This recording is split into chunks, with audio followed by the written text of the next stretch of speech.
ವಂದನೆಗಳು. ಓಕೆ, ಈ ಸಮಯದಲ್ಲಿ ಕೂಡ ನಾವೆಲ್ಲರೂ ಕಣ್ಣುಗಳು ಮುಚ್ಚಾಡ ಚಿಕ್ಕದಾಗಿ ಪ್ರಾರ್ಥನೆ ಮಾಡಿಕೊಳ್ಳೋಣ.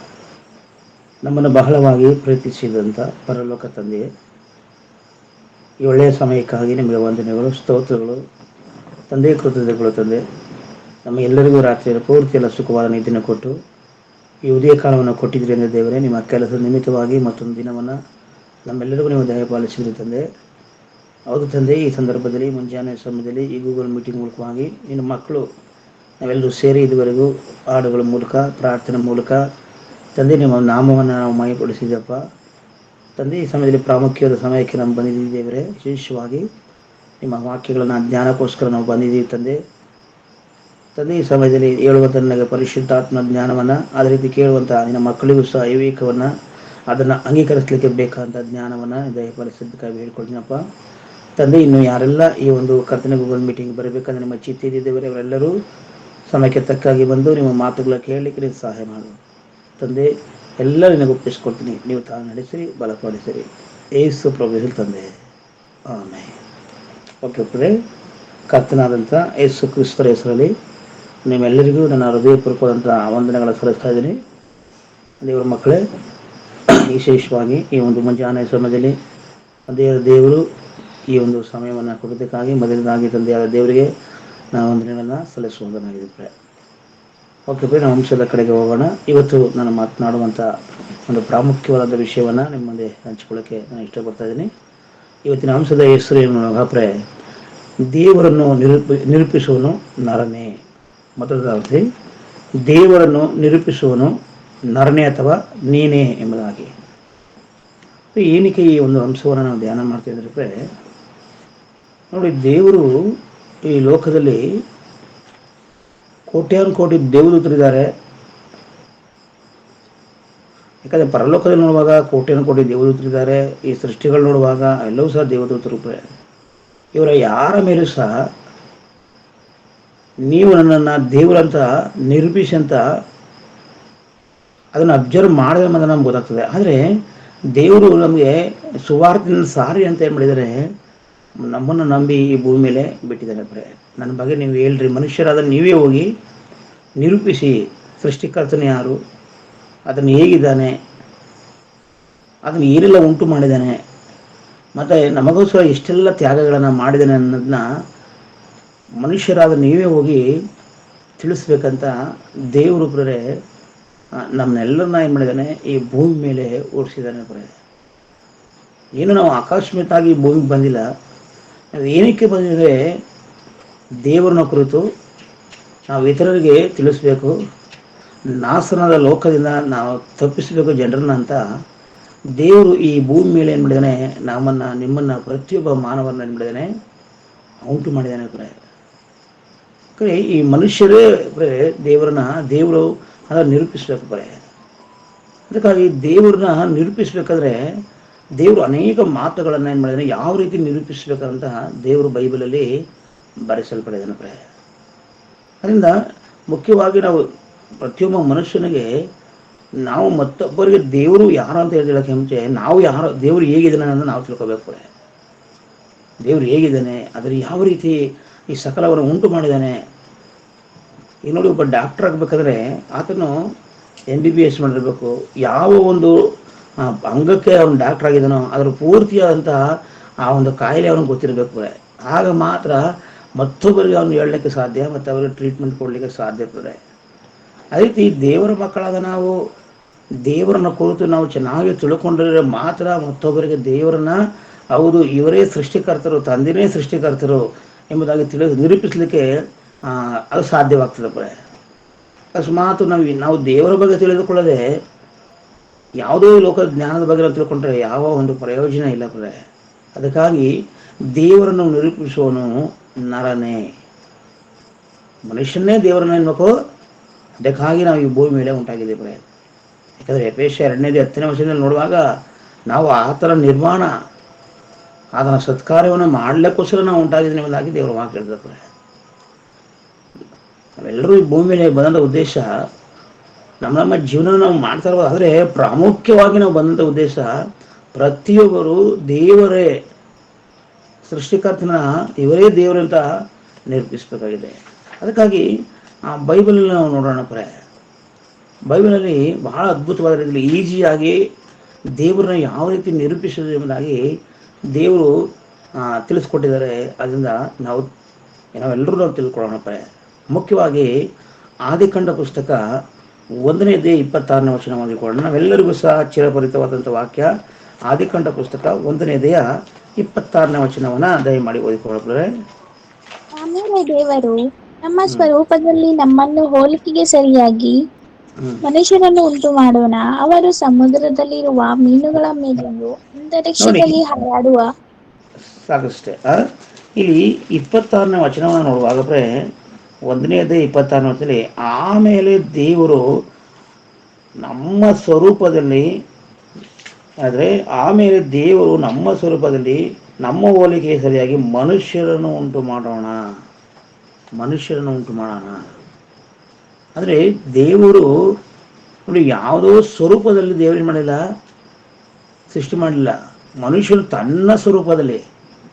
ಅಂದರೆ ದೇವರು ಯಾವ ರೀತಿ ಇದ್ದಾರೆ ಅಂದರೆ, ನಾವು ಯಾವ ರೀತಿ ಕೆಲವು ಟೈಮಲ್ಲಿ ಒಬ್ಬ ತಂದೆ ಯಾವ ರೀತಿ ಮಕ್ಕಳ ಬಗ್ಗೆ ಚಿಂತೆ ಮಾಡ್ತಾನೆ, ಕುಟುಂಬದ ಬಗ್ಗೆ ಚಿಂತೆ ಮಾಡ್ತಾನೆ, ಅಂದರೆ ಈ ಲೋಕದಲ್ಲಿ ಯಾವ ರೀತಿ ಅದನ್ನು ಕಷ್ಟಪಡ್ತಾನೆ ಅನ್ನೋ ರೀತಿಲೇ ದೇವರು ಆತನ ಒಂದು ಹೋಲಿಕೆಯಲ್ಲಿ ಈ ಮನುಷ್ಯರನ್ನು ಉಂಟು ಮಾಡಿದಾನೆ ಪ್ರೇ. ದೇವರು ಹೇಗಿದ್ದಾರೆ ಅಂದರೆ ಪ್ರೇ, ಅವರ ಕಣ್ಣು ಕಾಣಿಸಲ್ಲ ನಿಜ, ಅವರು ನಿಜವಾಗಲೂ ಅವರು ದೊಡ್ಡ ದೇವರು. ಬಟ್ ಆದ್ರೆ ದೇವರು ಹೇಳ್ತಾರೆ ಮನುಷ್ಯರ ಹೋಲಿಕೆಗೆ ಇದ್ದಾರೆ ದೇವರು, ನಮ್ಮ ಹೋಲಿಕೆಗೆ ಅಂತ ಹೇಳ್ತಾನೆ ಪ್ರೇ. ನಮ್ಮ ಹೋಲಿಕೆಗೆ ಎಂಬುದಾಗಿ ನಾವು ನಿಲ್ಲಿಸುವಾಗ ದೇವರು ಹೇಗಿದ್ದಾರೆ, ನಮ್ಮ ಹೋಲಿಕೆಯಲ್ಲಿ ದೇವರು ಏನು ಮಾಡಿದ್ದಾರೆ ಆ ಥರ ಇದ್ದಾನೆ ಪ್ರೇ. ಅದೇ ರೀತಿ ನಾವು ಸಹ ನಿಜವಾಗಲೂ ನಾವು ದೇವರ ಗುಣಗಳನ್ನು ಕಲಿಬೇಕಾಗ್ತದೆ. ದೇವರನ್ನು ನಾವು ಪ್ರಚುರಪಡಿಸ್ಬೇಕಾದ್ರೆ ದೇವರು ನಮ್ಮ ಹಾಗೆ ಇದ್ದಾನೆ ಪ್ರೇ. ಅದಕ್ಕಾಗಿ ದೇವನು ತನ್ನ ಮಗನಾದ ಯೇಸು ಕ್ರಿಸ್ತನನ್ನ ಈ ಭೂಮಿ ಮೇಲೆ ಏನು ಮಾಡಿದರೆ ನರಮನುಷ್ಯನಾಗಿ ಲೋಕ ಕಳಿಸ್ತಾನೆ ಪ್ರೇ. ಯಾಕಂದರೆ ಆ ನರಮನುಷ್ಯನ ಯೇಸು ಕ್ರಿಸ್ತನ ಈ ಭೂಮಿಗೆ ಬಂದು ದೇವರನ್ನ ಕುರಿತು ಹೇಳ್ತಾರೆ ಪ್ರೇ. ಯೇಸು ಕ್ರಿಸ್ತನ ಬಂದಂಥ ಉದ್ದೇಶ ಈ ಭೂಮಿ ಮೇಲೆ ನಮ್ಮ ಪಾಪಗಳನ್ನ ಪರಿಹಾರ ಮಾಡಲಿಕ್ಕೆ ಅದು ಸೆಕೆಂಡ್ರಿ. ಆದರೆ ತಂದೆನ ಆತನ ತಿಳಿಸೋಕ್ಕೋಸ್ಕರನೇ ಈ ಲೋಕದಲ್ಲಿ ಆ ನರಾವತಾರ ಎತ್ತು ಆ ದೇವನ ಮಗನು ಈ ಲೋಕದಲ್ಲಿ ಏನು ಮಾಡಿದಾನೆ, ನಮ್ಮ ಹೋಲಿಕೆಗೆ ಸರಿಯಾಗಿ ಈ ಭೂಮಿ ಮೇಲೆ ಬರ್ತಾನೆ ಪ್ರೇ. ಯಾಕಂದರೆ ಒಬ್ಬ ಮನುಷ್ಯರಿಗೆ ಹೋಗಿ ಹೇಳಿದ್ರೆ ಕೇಳೋದ್ರೆ, ಯಾಕಂದರೆ ಅದು ಅರ್ಥ ಆಗ್ತದೆ. ಮನುಷ್ಯನಿಗೆ ಹೋಗಿ ಹೇಳಿದ್ರೆ ಮಾತ್ರ ಅದು ಅರ್ಥ ಆಗ್ತದೆ ಪ್ರೇ ದೇವರನ್ನು ಕುರಿತು. ಬೇರೆ ವ್ಯಕ್ತಿಗಳ ಮೂಲಕ ಯಾವುದೋ ಒಂದು ಸೃಷ್ಟಿ ಮೂಲಕ ಅಷ್ಟು ಅಬ್ಸರ್ವ್ ಮಾಡಲ್ಲ ಅವರು. ಬರೇ ರೋಮಾಪುರದ ಬರೆದ ಪತ್ರಿಕೆ 1ನೇ ಅಧ್ಯಾಯ 20ನೇ ವಚನ ನೋಡುವಾಗ ದಯಮಾಡಿ ಓದ್ರಿ. ರೋಮಾಪುರದವರು ಬರೆದ ಪತ್ರಿಕೆ 1ನೇ ಅಧ್ಯಾಯ 20ನೇ ವಚನದಲ್ಲಿ ನೋಡುವಾಗ ಪ್ರತಿಯೊಂದರಲ್ಲೂ ಸಹ ನಾವು ದೇವರನ್ನ ನೋಡ್ತೀವಿ ಪ್ರೇ. ದಯಮಾಡಿ ಓದಿಕೊಳ್ಳೋಣ. ರೋಮ 1ನೇ ಅಧ್ಯಾಯ 20ನೇ ವಚನ. ಹೇಗೆಂದರೆ ಕಣ್ಣಿಗೆ ಕಾಣದಿರುವ ಆತನ ಗುಣಲಕ್ಷಣಗಳು, ಅಂದರೆ ಆತನ ನಿತ್ಯ ಶಕ್ತಿಯು ದೈವಶಕ್ತಿಯು ಜಗದೋತ್ಪತ್ತಿಗೆ ಮೊದಲುಗೊಂಡು ಆತನು ಮಾಡಿದ ಸೃಷ್ಟಿಗಳ ಮೂಲಕ ಬುದ್ಧಿಗೆ ಗೊತ್ತಾಗಿ ಕಾಣಬರುತ್ತವೆ. ಹೀಗಿರುವುದರಿಂದ ಅವರು ಉತ್ತರವಿಲ್ಲದವರಾಗಿದ್ದಾರೆ. ನೋಡಿ, ಇಲ್ಲಿ ನೋಡೋ ಕಣ್ಣಿಗೆ ಕಾಣದ ಪ್ರತಿಯೊಂದು ವಸ್ತು ಮೂಲಕ ನಾವು ದೇವರನ್ನು ನಾವು ಕಾಣ್ಬೋದು ಬಿಡೆ. ಆದರೆ ಮನುಷ್ಯರು ಅಷ್ಟು ಅಬ್ಸರ್ವ್ ಮಾಡಲ್ಲ. ಈ ಮರದಿಂದ, ಈ ಗಿಡದಿಂದ, ತರಕಾರಿಗಳಿಂದ ನಾವು ದೇವರನ್ನ ನೋಡ್ಬೋದು ಅಂತ ಅವರು ಅಬ್ಸರ್ವ್ ಮಾಡಲ್ಲ ಪ್ರೇ. ಅಷ್ಟು ಮನುಷ್ಯನಿಗೆ ಜ್ಞಾನ ಇಲ್ಲ. ನಾವಾದರೂ ಸಹ ದೇವರ ವಾಕ್ಯಗಳನ್ನ ಕಲಿತ್ಕೊಂಡು ದೇವರಿಂದ ಇದನ್ನು ತಿಳ್ಕೊಂಡು ಅನೇಕ ಭಕ್ತರಿಂದ ನಾವು ತಿಳ್ಕೊಂಡು ಹೌದು ಪ್ರತಿಯೊಂದು ವಸ್ತು ಮೂಲಕ ಆ ದೇವರಿದ್ದಾರೆ ಎಂಬುದಾಗಿ ನಾವು ನಂಬ್ತೀವಿ. ಆದರೆ ಮಾನವರಾದರೂ ಈ ಲೋಕದಲ್ಲಿ ಅಷ್ಟು ಅವರು ಅಬ್ಸರ್ವ್ ಮಾಡಲ್ಲ. ಅದರಿಂದ ದೇವರು ಏನು ಮಾಡ್ತಾನೆ ಪ್ರೇ, ತನ್ನ ಹೋಲಿಕೆಗೆ ತಾನು ಹೇಗಿದ್ದೀರ ಆ ರೂಪದಲ್ಲಿ ಹೋಗಿ ಮನುಷ್ಯರಿಗೆ ನಾವು ಹೇಳುವಾಗ ಮನುಷ್ಯರು ಕೇಳ್ತಾರೆ ಅಂತ ಆ ಯೇಸು ಕ್ರಿಸ್ತನಾಗಿರ್ಬೋದು, ನಿನ್ನನ್ನಾಗಿರ್ಬೋದು, ಈ ಭೂಮಿ ಮೇಲೆ ಏನು ಮಾಡಿದರೆ ದೇವರನ್ನ ನಿರೂಪಿಸಿ ಅಂತ ದೇವರು ಈ ಭೂಮಿ ಮೇಲೆ ಏನು ಮಾಡಿದ್ದಾನೆ, ನಮ್ಮನ್ನ ಬಿಟ್ಟಿದ್ದಾನೆ ಪ್ರೇ. ಬೈಬಲ್ನ ಓದುವಾಗ ದೇವರನ್ನ ಏನು ಮಾಡಬೇಕು, ಏನೋ ಒಂದು ಕಷ್ಟ ಇದೆಯಲ್ಲ ದೇವ್ರನ್ನ ಪ್ರತಿಯೊಬ್ಬರಿಗೆ ತಿಳಿಸುವಂಥದ್ದು ಅದು ಕಷ್ಟ ಅಲ್ಲ. ಭಾಳ ಈಸಿಯಾಗಿ ದೇವರು ಈ ಬೈಬಲಲ್ಲಿ ಬರೆಸಿಬಿಟ್ಟಿದೆ. ತನ್ನ ಬಗ್ಗೆ ತಿಳಿಸ್ಲಿಕ್ಕೆ ಭಾಳ ಈಸಿಯಾಗಿ ದೇವರು ಸತ್ಯವೇದದಲ್ಲಿ ಬರೆಸಿದಾರಪ್ಪ.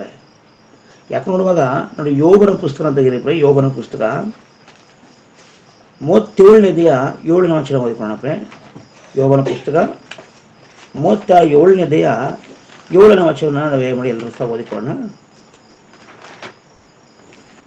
ಆತನು ತನ್ನ ಕೆಲಸವನ್ನು ಎಲ್ಲರೂ ತಿಳಿದುಕೊಳ್ಳಬೇಕೆಂದು ಪ್ರತಿಯೊಬ್ಬನ ಕೈಯನ್ನು ಮುದ್ರಿಸಿದನು. ಸಾಕುಪ್ರೆ ನೋಡಿ, ದೇವರು ಏನಂತ ಹೇಳ್ತಿದ್ದಾರೆ ಅಂದರೆ, ಈ ಒಂದು ಅಧ್ಯಾಯದಲ್ಲಿ ಪ್ರತಿಯೊಬ್ಬರು ತನ್ನ ಕೆಲಸನ ತಿಳ್ಕೊಳ್ಬೇಕಂತ ದೇವರು ಮುದ್ರೆಯನ್ನು, ಕೈ ಮುದ್ರೆಯನ್ನು ಉಂಟು ಮಾಡಿದಂತೆ ಪ್ರೆ. ನೋಡಿ ಪ್ರೆ, ದೇವರು ಎಷ್ಟು ಅದ್ಭುತವಾದ ರೀತಿಯಲ್ಲಿ ದೇವರನ್ನ ನಾವು ಪರಿಚಯ ಮಾಡ್ಬೋದು. ನೋಡಿ, ಒಂದು ಮುದ್ರೆ ಇದೆ ನಮ್ಮ ಕೈಯಲ್ಲಿ, ಪ್ರತಿಯೊಬ್ಬರ ಕೈಯಲ್ಲಿ ದೇವರಿಗೆ ಮಾಡಿದ್ದಾನೆ, ಮುದ್ರೆಯನ್ನು ಹಾಕಿದ್ದಾನೆ. ಹೇಳಿದ್ರೆ ಆತನು ತನ್ನ ಕೆಲಸವನ್ನು ಎಲ್ಲರೂ ತಿಳಿದುಕೊಳ್ಳಬೇಕೆಂದು ಪ್ರತಿಯೊಬ್ಬರ ಕೈಯನ್ನು ಮುದ್ರಿಸುವನು. ಪ್ರತಿಯೊಬ್ಬರ ಕೈಗಳನ್ನು ಮುದ್ರಿಸುವನು. ನೋಡಿ, ನಾವೆಲ್ಲರೂ ಒಂದೇ ಥರ ಇದ್ರೂ ಸಹ ಒಬ್ಬರು ನಾವು ನೋಡ್ತೀವಿ, ರೇಷನ್ ತಗೊಳ್ಬೇಕಾಗಿರ್ಬೋದು, ಯಾವುದೋ ಒಂದು ನಮ್ಮ ಕೈಗಳನ್ನು ಏನು ಮಾಡ್ತೀವಿ, ಮುದ್ರೆ ಹಾಕ್ತೀವಿ, ಮುದ್ರೆ ತಗೋತಾರೆ. ನಾವೆಲ್ಲರೂ ಒಂದೇ ಥರ ಇದ್ರೂ ಸಹ ನೋಡಿ, ಈ ಭೂಮಿಯಲ್ಲಿ 800 ಕೋಟಿ ಜನರಿದ್ದಾರೆ, ಎಷ್ಟೋ ಜನರು ತೀರು ಹೋಗಿದ್ದಾರೆ. ನಾವೆಲ್ಲರೂ ಒಂದೇ ಥರ ಇದ್ರೂ ಸಹ ನಮ್ಮ ಕೈ ಬೆರಳಿದೆಯಲ್ಲ, ಹಸ್ತಗಳು, ಅದು ಬೇರೆ ಬೇರೆ ಆಗಿರ್ತದಪ್ಪ. ಅದು ನಿನ್ನ ಕೈನ ಬೇರೆ ಕೈಗೆ ತಗೋಕ್ಕಾಗಲ್ಲ, ಬೇರೆ ಕೈನ ನಿನ್ನ ಕೈಲಿ ತಗೋಕ್ಕಾಗಲ್ಲ. ಅದು ಹೋಗಿ ನಿನ್ನ ಒಂದು ಬೆಟ್ಟನ ಹಾಕಿದ್ರೆ ಮಾತ್ರ ಅದು ಏನಾಗ್ತದೆ, ಓಪನ್ ಆಗ್ತದೆ. ಆದರೆ ದೇವರು ಎಂಥ ಒಂದು ಅದ್ಭುತವಾದ ರೀತಿಯಲ್ಲಿ ಮನುಷ್ಯರು ತಿಳ್ಕೋಬೇಕು, ಇದು ದೇವರ ಕಾರ್ಯಪ್ರೆ. ನೋಡಿ, ತಾಯಿಯ ಗರ್ಭದಲ್ಲಿ ದೇವರು ಮನುಷ್ಯನ ಉಂಟು ಮಾಡಿ, ಆದರೆ ಕೈಯಿನ ಕಾಲನ ಪ್ರತಿಯೊಂದನ್ನು ಆತನ ಮುದ್ರಿಸಿದಾನೆ ಅಂದರೆ ಪ್ರೆ, ಅದು ಆಶ್ಚರ್ಯ. ಯಾವ ಡಾಕ್ಟರ್ ಆಗಲಿ, ಯಾವ ವಿಜ್ಞಾನಿ ಆಗಲಿ ಮನುಷ್ಯನಿಗೆ ಶರೀರವನ್ನು ಕೊಡ್ಲಿಕ್ಕಾಗಲ್ಲ. ಆದರೆ ದೇವರು ನೋಡಿ, ತಾಯಿ ಗರ್ಭದಲ್ಲಿ ಪ್ರತಿಯೊಂದನ್ನು ರೂಪಿಸಿದನಪ್ರೆ. ರೂಪಿಸಿ ಏನು ಮಾಡಿದಾನಪ್ರೆ, ದೇವರು ಆತನ ಅನ್ನ ಕೆಲಸ ಗೊತ್ತಾಗಬೇಕಂತ ಏನು ಮಾಡಿದ್ದಾನೆ, ಎಲ್ಲರ ಕೈಗಳನ್ನು ಮುದ್ರಿಸಿದಾನಂದ್ರೆ. ಎಷ್ಟು ಜನರಿದ್ದಾರಪ್ರೆ, ಎಷ್ಟು ಜನರು ಈ ಭೂಮಿ ಮೇಲೆ ಇದ್ದಾರಪ್ರೆ, ಅವನು ಎಲ್ಲರ ಕೈಗಳನ್ನ ಏನು ಮಾಡಿದಾನೆ, ಮುದ್ರೆಗಳನ್ನ ವ್ಯತ್ಯಾಸ ಮಾಡಿದಾನಪ್ರೆ. ಎಲ್ಲರ ಕೈಗಳನ್ನ, ಎಲ್ಲರ ಮುದ್ರೆಗಳನ್ನ ನೋಡಿ, ಒಂದೇ ಮನೆ ನಾವೆಲ್ಲ ಇದ್ರೂ ಸಹ ಎಲ್ಲರ ಒಂದು ಮುದ್ರೆಗಳು ಬೇರೆ ಬೇರೆ ರೀತಿ ಇದೆ. ಇದನ್ನೇ ದೇವರು ಎಂಬುದಾಗಿದ್ದಾರೆ. ಇದನ್ನು ಯಾರು ಸಹ ಮಾಡ್ಲಿಕ್ಕಾಗೋದಿಲ್ಲ. ಯಾವ ಈ ಭೂಲೋಕದಲ್ಲಿ ಯಾವ ವ್ಯಕ್ತಿನೂ ಸಹ ಮಾಡ್ಲಿಕ್ಕಾಗಲ್ಲ ಪ್ರೆ. ಒಬ್ಬರ ಕೈನ ಮುದ್ರೆನ ಮತ್ತೊಬ್ಬ ಹಾಕೋಕ್ಕಾಗಲ್ಲ ಪ್ರೆ. ಹೋಗಿ ನಿಂದು ಒಂದು ವೇಳೆ ಏನೇ ಓಪನ್ ಆಗ್ಬೇಕಾದ್ರೆ ನಿನ್ನ ಒಂದು ಕೈ ಮುದ್ರೆನೇ ಹಾಕಬೇಕು. ಇದರಿಂದ ನಾವು ತಿಳ್ಕೊಬೇಕು ಪ್ರೆ, ದೇವರು ಎಂಥ ಒಂದು ಅದ್ಭುತ ಸ್ವರೂಪನಾಗಿದ್ದಾನೆ. ದೇವರನ್ನ ನಿರೂಪಿಸಬೇಕಾದ್ರೆ ದೇವರು ಇಂಥ ಕಾರ್ಯವನ್ನು ಮಾಡಿದ್ದಾನೆ ಎಂಬುದಾಗಿ ನಾವು ಜನರಿಗೆ ನಾವು ತಿಳಿಸ್ಬೇಕಾಗ್ತದೆ ಪ್ರೆ. ಮನುಷ್ಯನು ಮಾಡುವ ಎಲ್ಲ ಕೆಲಸವೂ ಪ್ರೆ ಕಷ್ಟ. ಆದರೆ ದೇವರನ್ನು ನಂಬುವುದಕ್ಕೆ ಕಷ್ಟ ಅಲ್ಲ ಪ್ರೆ, ದೇವ್ರ ಬಗ್ಗೆ ಹೇಳೋಕ್ಕೆ ಕಷ್ಟ ಅಲ್ಲ.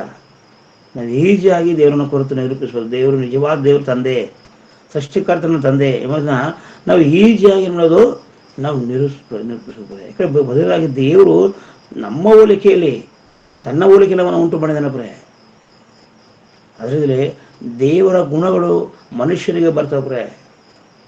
ದೇವರು ಯಾವ ರೀತಿ ಕನಿಕರ ಬರ್ತಾನೆ, ದೇವ್ರ ರೀತಿ ಯಾವ ರೀತಿ ಒಂದು ತನ್ನ ಕಷ್ಟವನ್ನು ಅರ್ಥ ಮಾಡಿಕೊಂಡು ನಾವೆಲ್ಲರೂ ಗೊತ್ತು. ಅದೇ ರೀತಿ ಮನುಷ್ಯನ ಹೃದಯದಲ್ಲಿ ಇಟ್ಟಿದ್ದಾನೆ ಪ್ರೆ. ಯಾರು ಪರಿಪೂರ್ಣವಾಗಿ ನಾವು ದೇವರನ್ನು ನಂಬುತ್ತೀವಿ, ಆ ಮನುಷ್ಯನ ದೇವರ ರೀತಿ ಆಗಲ್ಪಡ್ತಾನೆ ಪ್ರೆ.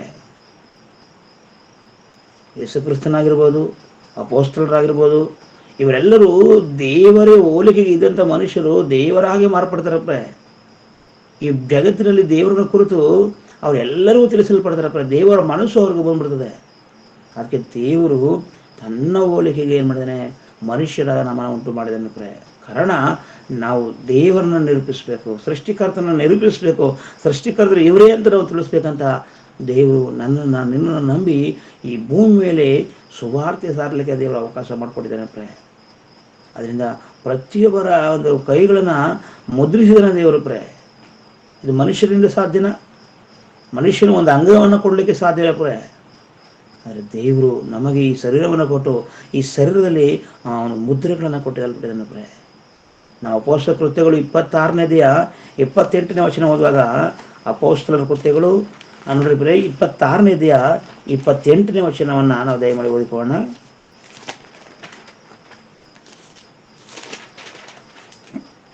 ಅಪೊಸ್ತಲರ ಕೃತ್ಯಗಳು 26ನೇದೇ 28ನೇ ವಚನವನ್ನ ಇಲ್ಲಿ ಪೌಲನು ಏನಂತ ಅದಕ್ಕೆ ಮಾತಾಡ್ತಾರೆ.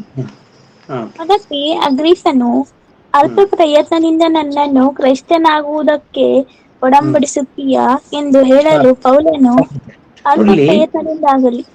ಇಲ್ಲಿ ನೋಡುವಾಗ ಈ ವಾಕ್ಯವನ್ನು ನಾವು ಅಬ್ಸರ್ವ್ ಮಾಡುವಾಗಪ್ರೆ ಬಹಳ ಅದ್ಭುತವಾದ ರೀತಿಯಲ್ಲಿ ನಾವು ನೋಡ್ತಾ ಇದ್ದೀವಿ. ಅಲ್ಪ ಕಾರ್ಯದಿಂದ ಅಂದ್ರೆ ದೊಡ್ಡ ಕಷ್ಟ ಅಲ್ಲಪ್ರೆ ದೇವ್ರ ಬಗ್ಗೆ ತಿಳಿಸ್ಲಿಕ್ಕೆ. ಅಲ್ಪ ಕಾರ್ಯ, ಸ್ವಲ್ಪ ಅವ್ನು ಹೇಳ್ತಿದ್ರೆ. ಈ ಒಂದು ವಚನವನ್ನು ನಾವು ಗಮನಿಸುವಾಗ ನಮಗೆ ಗೊತ್ತಾಗ್ತದಪ್ರೆ ಏನಂತ ಗೊತ್ತಾಗ್ತದೆ ಅಂದ್ರೆ ಅಲ್ಪ ಕಾರ್ಯದಿಂದ ಅಂದ್ರೆ ಸ್ವಲ್ಪ ಪ್ರಯತ್ನದಿಂದ ನನ್ನ ಕ್ರೈಸ್ತನಾಗಿ ಮಾರ್ಪಡ್ಲಿಕ್ಕೆ ನೋಡ್ತಾ ಇದೆಯಾ ಅಂದ್ರೆ ಇದ್ರ ವಾಕ್ಯದ ಅರ್ಥ ನೋಡುವಾಗ ಇವನು ಆಲ್ರೆಡಿ ದೇವರು ನಂಬಲಿಕ್ಕೆ ಬರ್ತಾ ಇದ್ದಾನಪ್ರೆ.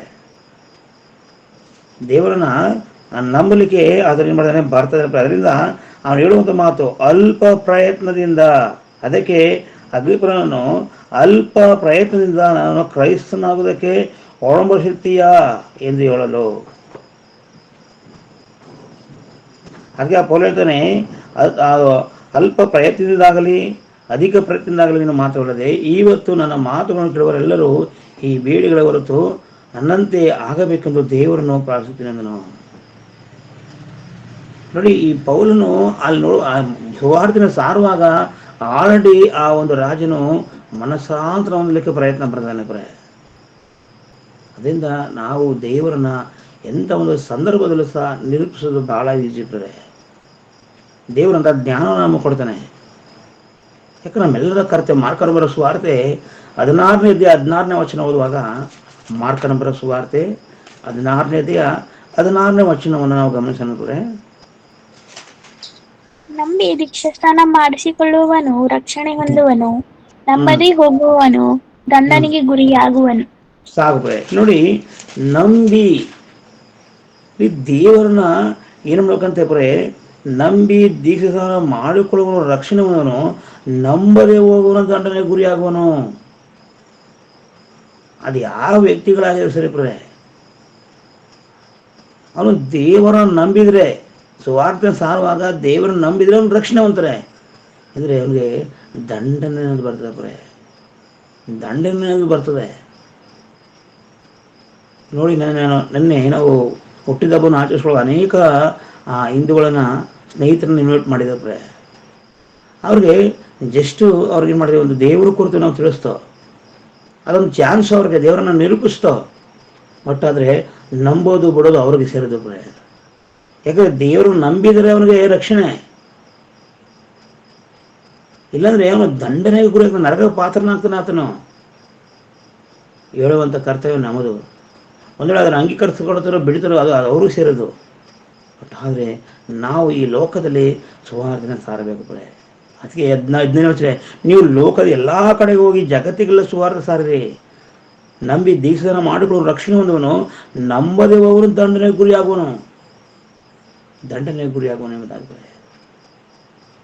ನೋಡಿಪ್ರೆ, ನಮ್ಮ ಕಣ್ಣುಗಳು ನೋಡಿಪ್ರೆ, ಪ್ರತಿಯೊಬ್ಬ ಮನುಷ್ಯದ ಕಣ್ಣುಗಳನ್ನು ನೋಡುವಾಗ ಶಕ್ತಿ ಇದೆ. ಎಷ್ಟು ಶಕ್ತಿ ಇದೆ ಅದರಿಂದ. ಈ ಕಣ್ಣುಗಳಿಂದ ಮನುಷ್ಯನ ದೇವರನ್ನ ಪ್ರಚುರಪಡಿಸ್ಬೋದು. ನೋಡಿ, ನಮ್ಮ ಕಣ್ಣು, ಈ ಚಿಕ್ಕ ಕಣ್ಣು ಎಷ್ಟು ದೂರ ಪ್ರಯತ್ನ ಪಡ್ತಾ ಗೊತ್ತಾ? ಆಕಾಶವನ್ನು ನೋಡುವಂಥ ದೃಷ್ಟಿ ಇದೆ ಬಿಡ್ರೆ. ನೀವು ಕೆಳಗಡೆ ನಿಂತ್ಕೊಂಡು ನೀವು ಬೇಕಾದ್ರೆ ಮೇಲೆ ನೋಡಿದಾಗ ಆಕಾಶವನ್ನು ನೋಡುವ ರೀತಿಯಲ್ಲಿ ನಾವು ನೋಡ್ಬೋದು ಬರೇ. ಅಂದರೆ ನಮ್ಮ ಕಣ್ಣು ಎಷ್ಟು ದೂರ ಅನ್ನುವ ಒಂದು ವೀಕ್ಷಣೆ ಮಾಡ್ದೆ ನೋಡಿ ಬರೇ. ಆದರೆ ದೇವರು ಈ ಮನುಷ್ಯನಿಗೆ ಯಾವ ರೀತಿ ಕಣ್ಣುಗಳು ಕೊಟ್ಟಿದ್ದಾನೆ. ಈ ಕಣ್ಣುಗಳ ಅನೇಕ ನರಗಳನ್ನು ಕೊಟ್ಟು, ಒಂದು ಲೈಟನ್ನು ಕೊಟ್ಟು, ಈ ಕಣ್ಣು ಎಷ್ಟು ದೂರ ನೋಡೋಕ್ಕೆ ಪ್ರಯತ್ನ ಪಡ್ತಂದ್ರೆ ಆಕಾಶದವರೆಗೂ ಬರೇ. ಈ ಕೆಳಗೆ ನಿಂತ್ಕೊಂಡು ನೋಡಿದ್ರೆ ಆಕಾಶ ಕಾಣ್ತದೆ ಬರೇ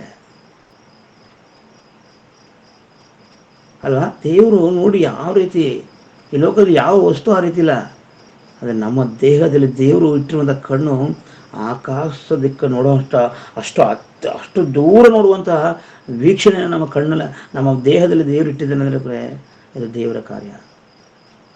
ನಮ್ಮ ಪ್ರತಿಯೊಂದು ಶರೀರದ ಮೂಲಕ ನಾವು ದೇವರನ್ನ ನಿರೂಪಿಸ್ಬೋದು ಪ್ರೆ. ದೇವರು ಯಾವ ರೀತಿ ನಮ್ಮನ್ನು ಅಳವಡಿಸಿದ್ದಾನೆ, ಯಾವ ರೀತಿ ನಮ್ಮ ಬಾಡಿಯಲ್ಲಿ ಫಿಕ್ಸ್ ಮಾಡಿದ್ದಾನೆ ಅನ್ನೋದನ್ನ ಅದರ ಮೂಲಕ ಹೇಳಿ ಜನಗಳಿಗೆ ನಾವು ದೇವರನ್ನ ಕುರಿತು ನಿರೂಪಿಸ್ಬೋದು ಪ್ರೆ. ಯಾಕಂದ್ರೆ ಯೇಸು ಕ್ರಿಸ್ತರು ಹೇಳ್ತಾರೆ ಪ್ರೆ, ಏನಂತ ಹೇಳ್ತಾರೆ ಅಂದರೆ ಪ್ರೆ, ನೋಡಿ ಮತ್ತಾಯನ ಬರೆಸುವಾರ್ತೆ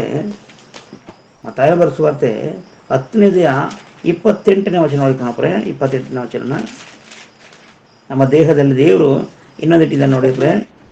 ಇದಲ್ಲದೆ ದೇಹವನ್ನು ಕೊಂದು ಆತ್ಮವನ್ನು ಕೊಲ್ಲಲಾರದವರಿಗೆ ಹೆದರಬೇಡಿರಿ. ಆತ್ಮ ದೇಹ ಎರಡನ್ನೂ ಕೂಡ ನರಕದಲ್ಲಿ ಹಾಕಿ ನಾಶ ಮಾಡಬಲ್ಲವಾತನಿಗೆ ಹೆದರಿ. 30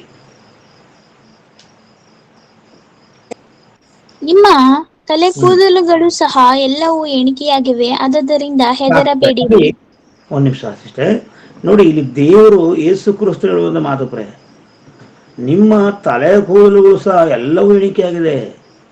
ನೀವು ಈ ಮಾನವನ ಹತೋಟಿಲಿ ಯಾರು ಸಹ ತಲೆ ಕೂದಲು ಹಾಕಕ್ಕಾಗಲ್ಲ ಪ್ರೆ. ಅಂದ್ರೆ ಇವತ್ತು 800 ಕೋಟಿ ಜನರು ಈ ಭೂಮಿಯಲ್ಲಿ ಇದ್ದಾರೆ ಅಂದ್ರೆ ಎಲ್ಲರ ಕೂದಲು ಲೆಕ್ಕಕ್ಕಿದ್ದಾರೆ ಅಂದ್ರೆ ಪ್ರೆ, ಯಾವ ರೀತಿ ದೇವ್ರ ಜ್ಞಾನ ಇರ್ಬೋದು ನೋಡಿ ಪ್ರೆ. ನಾವೊಂದಷ್ಟು ಅಕ್ಕಿ ತಗೋಬಿಟ್ಟು ಅಕ್ಕಿರಿ ನೋಡಪ್ಪ ಎಣಿಸ್ಕೊಂಡ್ರೆ ತಲೆ ಕೆಟ್ಟು ಹೋಗ್ತದೆ ನಮಗೆ, ಹುಚ್ಚರಾಗ್ಬಿಡ್ತೀವಿ ನಾವು. ಸಂಜೆ ಗಂಟು ಎಣಿಸಲು ಆಗಲ್ಲ ಒಂದಷ್ಟು ಅಕ್ಕಿ ತಗೊಂಡು. ಆದರೆ ಇಲ್ಲಿ ನಮ್ಮ ಮನುಷ್ಯನ ಪ್ರತಿಯೊಬ್ಬ ಮಾನವರ ಕೂದಲುಗಳು ಎಣಿಕೆ ಆಗಿದೆ ಅಂದ್ರೆ ಪ್ರೆ, ಇದೇನು ಸಾಧಾರಣವಾದ ಕಾರ್ಯವನ್ನ ಪ್ರೆ. ಅಂದರೆ ದೇವರನ್ನು ನಿರೂಪಿಸ್ಲಿಕ್ಕೆ ನಮ್ಮ ದೇಹದಲ್ಲಿರುವಂಥ ಕೂದಲನ್ನ ನೋಡಿರ್ಪ್ರೆ, ಎಷ್ಟು ಅದ್ಭುತವಾಗಿರಿ, ಎಷ್ಟು ಕೂದಲುಗಳಿದೆ ನಮಗೆ. ತಲೆ ಕೂದೆಲ್ಲ ಎಣಿಕೆಯಾಗಿದೆ ಅಂದರೆ ನೀವು ಆಲೋಚನೆ ಮಾಡ್ರಿ. ಹೌದು, ಇದರ ಮೂಲಕವಾಗಿ ನಮ್ಮ ಜನರಿಗೆ ದೇವರು ಸೃಷ್ಟಿಕರ್ತನೆಂಬುದಾಗಿ ನಿರೂಪಿಸಬೇಕು. ಪ್ರತಿಯೊಬ್ಬರ ದೇಹದಲ್ಲಿರುವಂಥ ಈ ತಲೆಯಲ್ಲಿರುವಂಥ ಕೂದಲನ್ನು ಎಣಿಸೋಕೆ ಸಾಧ್ಯನಾ? ಯಾರಿಂದಲೂ ಸಾಧ್ಯವಿಲ್ಲ ಪ್ರೆ. ಸೃಷ್ಟಿಕರ್ತನಿಂದಲೇ ಮಾತ್ರ ಎಲ್ಲರ ಕೂದಲು ನೆನಪಲ್ಲಿಟ್ಟಿದೆ ಅಂತ ದೇವರು. ಅದರಿಂದ ದೇವರ ಮಕ್ಕಳೇ, ಹೌದು, ನಾವು ಆಲೋಚಿಸಬೇಕು. ಮತ್ತು ಇಬ್ರಿಯ ಬರೆದ ಪತ್ರಿಕೆಯಲ್ಲಿ ಅನೇಕ ಸಾಕ್ಷ್ಯನ ದೇವರಿಟ್ಟಿದ್ದಾನಂತೆ. 12ನೇ 1ನೇ ವಚನದಲ್ಲಿ ಇಬ್ರಿಯ ಬರೆದ ಪತ್ರಿಕೆ 12ನೇ 1ನೇ ವಚನವನ್ನು ನಾವು ನೋಡೋಣ ಪ್ರೆ.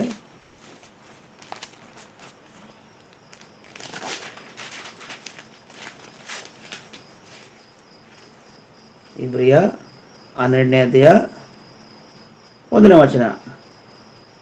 ಆದ ಕಾರಣ ಇಷ್ಟು ಮಂದಿ ಸಾಕ್ಷಿಯವರು ಮೇಘದೋಪಾದಿಯಲ್ಲಿ ನಮ್ಮ ಸುತ್ತಲೂ ಇರುವುದರಿಂದ ನಮಗೆ ಅಭ್ಯಂತರ ಮಾಡುವ ಎಲ್ಲಾ ಭಾರವನ್ನು ಹತ್ತಿಕೊಳ್ಳುವ ಪಾಪವನ್ನು ನಾವು ಸಹ ತೆಗೆದಿಟ್ಟು ನಂಬಿಕೆಯನ್ನು ಹುಟ್ಟಿಸುವವನು ಪೂರೈಸುವವನು ಆಗಿರುವ ಯೇಸುವಿನ ಮೇಲೆ ದೃಷ್ಟಿಯಿಟ್ಟು ನಮಗೆ ನೇಮಕವಾದ ಓಟವನ್ನು ಸ್ಥಿರಚಿತ್ತದಿಂದ ಓಡೋಣ. ಆದ ಕಾರಣ ಇಷ್ಟು ಮಂದಿ ಸಾಕ್ಷಿ ಅಂದ್ರೆ ದೇವರನ್ನ ನಿರೂಪಿಸಬೇಕಂತ ಎಷ್ಟೋ ಸಾಕ್ಷ್ಯಗಳನ್ನ ದೇವರು ಇಟ್ಟಿದ್ದಾನೆ ಅಂದ್ರೆ. ಉದಾಹರಣೆ ನೋಡುವಾಗ ಈ ಮನುಷ್ಯನ ದೇಹದಲ್ಲಿ ಸುಮಾರು 9 ಮುದ್ರೆಗಳಿದೆ ಪ್ರೆ. 9 ಮುದ್ರೆಗಳು. ಮೊದಲನಾಗಿ ನೋಡುವಾಗ ಬೆರಳು, ನಮ್ಮ ಬೆರಳು ನೋಡಿ ಪ್ರೆ, ದೇವರು ಈ ಬೆರಳನ್ನ ಮುದ್ರೆ ಇಟ್ಟಿದ್ದಾನೆ ಪ್ರೆ. ಮೊದಲೇ ಹೇಳ್ದಂಗೆ ಒಬ್ಬರ ಬೆರಳು ಒಬ್ರಿಗೆ ಆಗಲ್ಲ ಬೆರಳು. ಈ ಬೆರಳಿನ ಮೂಲಕ ಮುದ್ರೆ ಇಟ್ಟಿದ್ದಾನೆ ಪ್ರೆ. ಅದೇ ರೀತಿ ಕಾಲು ಬೆರಳು, ಕೆಲವರು ಕಾಲಲ್ಲಿ ಇಂಥ ಹಚ್ಚಿದಿರ್ತಾರೆ ಪ್ರೆ. ಒಂದು ವೇಳೆ ಏನಾದ್ರು ತಪ್ಪು ಮಾಡಿದಾಗ ಏನು ಮಾಡಿದ್ರೆ ಬರೀ ಕಾಲಲ್ಲಿ ನೀನು ನಡೆದು ಹೋಗುವಂಥ ಕಾಲಲ್ಲಿ ಪೊಲೀಸರು ಕಂಡುಹಿಡಿದ್ಬಿಡ್ತಾರೆ, ಇವನೇ ಕೊಲೆಗಾರ ಅಂತ ಪ್ರೆ. ಬರೀ ನೀನು ನಡೆದು ಹೋಗಿದಂತ ಯಾವುದೋ ಒಂದು ನೀನು ಅಷ್ಟ ಬಿದ್ದುಬಿಟ್ಟಿದ್ರೆ ಆ ಅಷ್ಟದ ಮೂಲಕ ಗೊತ್ತಾಗ್ಬಿಡ್ತದೆ ಪ್ರೆ, ಇದು ಯಾವ್ದು ಹೆಜ್ಜೆ ಎಂಬುದಾಗಿ ಪ್ರೆ. ಅಂದರೆ ಈ ದೇಹದಲ್ಲಿ ದೇವರು ಯಾವ ರೀತಿ ಸಾಕ್ಷಿ ಇಟ್ಟಿದ್ದಾನೆ ನೋಡಿ ಪ್ರೆ. ಮೊದಲಾಗಿ ಕೈ ಬೆರಳಿನಿಟ್ಟಿದ್ದಾನೆ ಪ್ರೆ, ಅದೇ ರೀತಿ ಕಾಲು ಬೆರಳಿಟ್ಟಿದ್ದಾನೆ. ಆದರೆ ಕಿವಿಗಳು ನೋಡಿ, ಎಲ್ಲರ ಕಿವಿ ಒಂದೇ ಥರ ಇದ್ರು ಸಹ ಒಂದೊಂದು ಕಿವಿ ಒಂದು ವ್ಯತ್ಯಾಸವಾಗಿದೆ ಪ್ರೆ. ನೋಡಿ, ದೇವರು ನಾವು ನೋಡೋಕ್ಕೆ ಎಲ್ಲರಿಗೂ ಹೋಗಿದ್ದಾರೆ. ಆದರೆ ಈ ಕಿವಿ ಮುದ್ರೆ ನಿನ್ನ ಕಿವಿ ಬೇರೆಯವ್ರಿಗೆ ಆಗಲ್ಲ, ಬೇರೆಯವ್ರ ಕಿವಿ ನಿನಗಾಗಲ್ಲ ಪ್ರೆ. ಆ ರೀತಿಯಾಗಿ ದೇವರು ನಮ್ಮ ಒಂದು ಶರೀರದಲ್ಲಿ ಈ ರೀತಿಯಾಗಿ ಸಾಕ್ಷಿ ಇಟ್ಟಿದ್ದಾನೆ ಪ್ರೆ. ಅದೇ ರೀತಿ ಈ ಕಣ್ಣುಗಳನ್ನು ಸಹ ಸಾಕ್ಷಿಯಾಗಿ ಇಟ್ಟಿದ್ದಾನೆ ದೇವ್ರ ಮಕ್ಕಳೇ. ನಾವೆಲ್ಲರ ಕಣ್ಣು ಒಂದೇ ಥರ ಇದ್ರು ಸಹ ನಾವು ನೋಡ್ತೀವಿ ಕೆಲವು ಟೈಮಲ್ಲಿ ನಮ್ಮ ಕಣ್ಣಿನ ಮೂಲಕ ಸ್ಕ್ಯಾನ್ ಮಾಡ್ತಾರೆ ಪ್ರೆ. ನಮ್ಮ ಕಣ್ಣನ್ನು ಸ್ಕ್ಯಾನ್ ಮಾಡ್ತಾರೆ. ಆದರೆ ದೇವರು ಈ ಸಾಕ್ಷಿ ಇಟ್ಟಿದ್ದಾನೆ ದೇಹದಲ್ಲಿ. ಅದೇ ತುಟಿಗಳು, ನಾವೆಲ್ಲರೂ ತುಟಿಗಳು ಒಂದೇ ಥರ ಇದ್ರು ಸಹ ಒಬ್ಬೊಬ್ಬರ ತುಟಿ ಒಂದೊಂದು ವ್ಯತ್ಯಾಸವೇ ಇದೆ.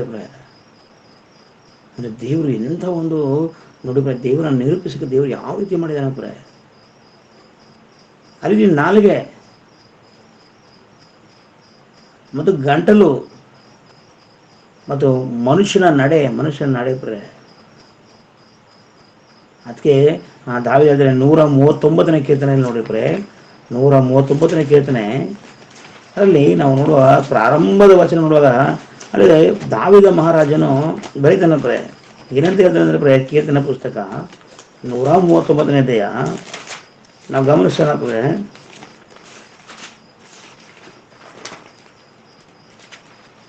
139 ಅಲ್ಲಿ ನಾವು ಮೊದಲನೇ ವಚನದಿಂದ ನಾವು ನೋಡೋಣ ಪ್ರೆ. ನೋಡಿ ಪ್ರೆ, ದಯಮಾಡಿ 2ನೇ ವಚನ ಓದಿ. ನಾನು ಕೂತುಕೊಳ್ಳುವುದು ಹೇಳುವುದು ನಿನಗೆ ಗೊತ್ತದೆ, ಹ್ಮ್ ದೂರದಿಂದಲೇ ನನ್ನ ಆಲೋಚನೆಗಳನ್ನು ಬಲ್ಲವನಾಗಿರುತ್ತಿ. ನಾನು ನಡೆಯುವುದನ್ನು ಮಲಗುವುದನ್ನು ಶೋಧಿಸಿ ಗ್ರಹಿಸಿಕೊಳ್ಳುತ್ತಿ.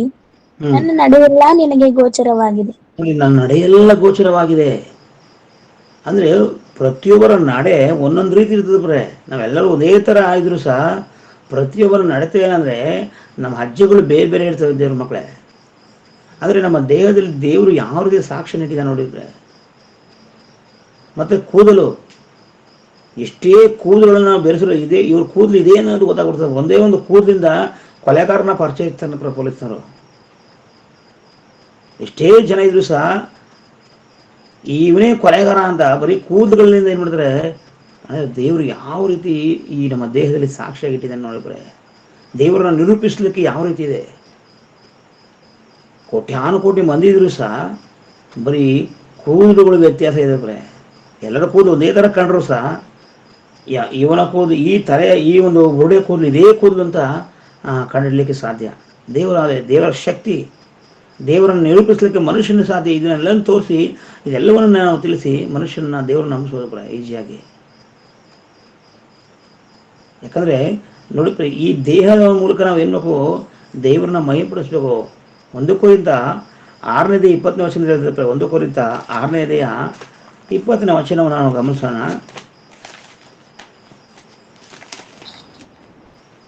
1 ಕೊರಿಂಥ ನೀವು ಪುಸ್ತಕ ನಿಮ್ಮ ಸ್ವಂತ ಸೊತ್ತಲ್ಲ, ನೀವು ಗ್ರಹಿಸಿಕೊಳ್ಳಲ್ಪಟ್ಟವರು ಆದ ಕಾರಣ ನಿಮ್ಮ ದೇಹದಲ್ಲಿ ದೇವರ ಪ್ರಭಾವವನ್ನು ಪ್ರಕಾಶಪಡಿಸಿರಿ. ಸಾಕು. ನಿಮ್ಮ ದೇಹದಲ್ಲಿ ದೇವರ ಪ್ರಕಾಶ, ದೇವರ ಮಹಿಮೆಯ ಪ್ರಕಾಶ, ದೇಹದ ಮೂಲಕ ದೇವರನ್ನ ನಾವು ಮಹಿಮೆಪಡಿಸ್ಬೇಕಂದ್ರೆ ಪ್ರೆ. ಈ ದೇಹವನ್ನು ಕೊಟ್ಟಿರುವಂಥದ್ದು ನಾವು ಯಾವುದೋ ರೀತಿ ಹಾಳು ಮಾಡೋಕ್ಕಾಗಲ್ಲ ಪ್ರೆ. ಈ ದೇಹದ ಮೂಲಕ ನಾವು ಏನ್ಕೋ ದೇವರನ್ನ ಏನ್ಬೇಕು, ನಾವು ಮಹಿಮೆಪಡಿಸ್ಬೇಕು ಪ್ರೆ. ಅದಕ್ಕೆ ಪೌಲನು ಹೇಳ್ತಾನೆ ರೋಮಾಪುರದ ಬರೋ ಪತ್ರಿಕೆ 12ನೇ 1ನೇ ವಚನದಲ್ಲಿ, ನಿಮ್ಮ ದೇಹಗಳನ್ನು ದೇವರಿಗೆ ಮೆಚ್ಚುಗೆಯಾಗಿಯೂ ಸಜೀವವಾಗಿಯೂ ಸಮರ್ಪಿಸಿರಿ, ಇದೇ ನನಗೆ ವಿವೇಕಪೂರ್ವವಾದಂಥ ಆರಾಧನೆ. ಹೌದು, ದೇವರ ಮಕ್ಕಳೇ, ನಮ್ಮ ದೇಹವನ್ನು ನಾವು ಯಾವುದೋ ರೀತಿಯಲ್ಲಿ ನಾವು ಬೆಳೆಸ್ಕೋಬಾರ್ದು ಮಕ್ಕಳೇ. ಈ ದೇಹದ ಮೂಲಕ ದೇವರನ್ನ ನಾವು ಪ್ರತಿಷ್ಠಿಸಲ್ಪಡಿಸಬೇಕು, ದೇವರನ್ನ ಕುರಿತು ನಾವು ತಿಳಿಸಬೇಕು. ಯಾಕಂದರೆ ಅಪೊಸ್ತಲ ಕೃತ್ಯಗಳು 12ನೇ ಅಧ್ಯಾಯ 23ನೇ ವಚನ ನೋಡ್ರಿ ಬರೀ. ಅಪೊಸ್ತಲ ಕೃತ್ಯಗಳು 12ನೇ ಅಧ್ಯಾಯ 23ನೇ ವಚನವನ್ನು ನಾವು ಗಮನಿಸೋಣ ಪ್ರೆ. ಆ ಗಣವನ್ನು ಅವನು ದೇವರಿಗೆ ಸಲ್ಲಿಸದೆ ಹೋದದ್ದರಿಂದ ಕರ್ತನ ದೂತನು ಆ ಕ್ಷಣದಲ್ಲಿ ಅವನನ್ನು ಬಡಿದನು, ಅವನು ಉಳುಬಿದ್ದು ಸತ್ತು. ನೋಡಿ ಪ್ರೆ, ಉಳಬಿದ್ದು ಸತ್ತನು. ನಾವು ದೇಹವನ್ನು ಸರಿಯಾದ ರೀತಿಯಲ್ಲಿ ನಾವು ಹಿಡ್ಕೊಳ್ಳಿಲ್ಲ ಅಂದ್ರೆ ಪ್ರೆ, ನಮ್ಮ ದೇಹಕ್ಕೆ ಏನಂದ್ರೆ ಈ ದೇಹದ ಮೂಲಕ ದೇವರನ್ನ ಮಹಿಮೆಪಡಿಸ್ಬೇಕು, ಶುದ್ಧವಾಗಿ ಇಟ್ಕೋಬೇಕು ಪ್ರೆ. ಇಲ್ಲಾಂದರೆ ಇಲ್ಲಿ ಹೇಳ್ತೆ ಆದರೆ ಉಳಬಿದ್ದು ಸತ್ತು ಅಂತ ಹೇಳ್ತಾರೆ ಪ್ರೆ. ಮನುಷ್ಯರಾದ ನಾವು ಸರಿಯಾದ ರೀತಿಯಲ್ಲಿ ನಮ್ಮ ದೇಹವನ್ನು ಬಳಸ್ಕೊಳ್ಳಿಲ್ಲ ಅಂದರೆ ಒಂದು ಆಕ್ಸಿಡೆಂಟ್ ಮೂಲಕನೋ, ಕೆಲವು ನೋಡ್ರಿ ಪ್ರೆ ವಿಚಿತ್ರವಾಗಿ ಆಕ್ಸಿಡೆಂಟ್ ಆಗಿ ಎಲ್ಲ ಇದಾಗ್ಬಿಟ್ಟಿದ್ದಾರೆ ಪ್ರೆ. ಕಾರಣ ಅವರು ದೇಹವನ್ನು ಸರಿಯಾಗಿ ಇಟ್ಕೊಳ್ತಾ ಇರೋದಿಲ್ಲ ಪ್ರೆ.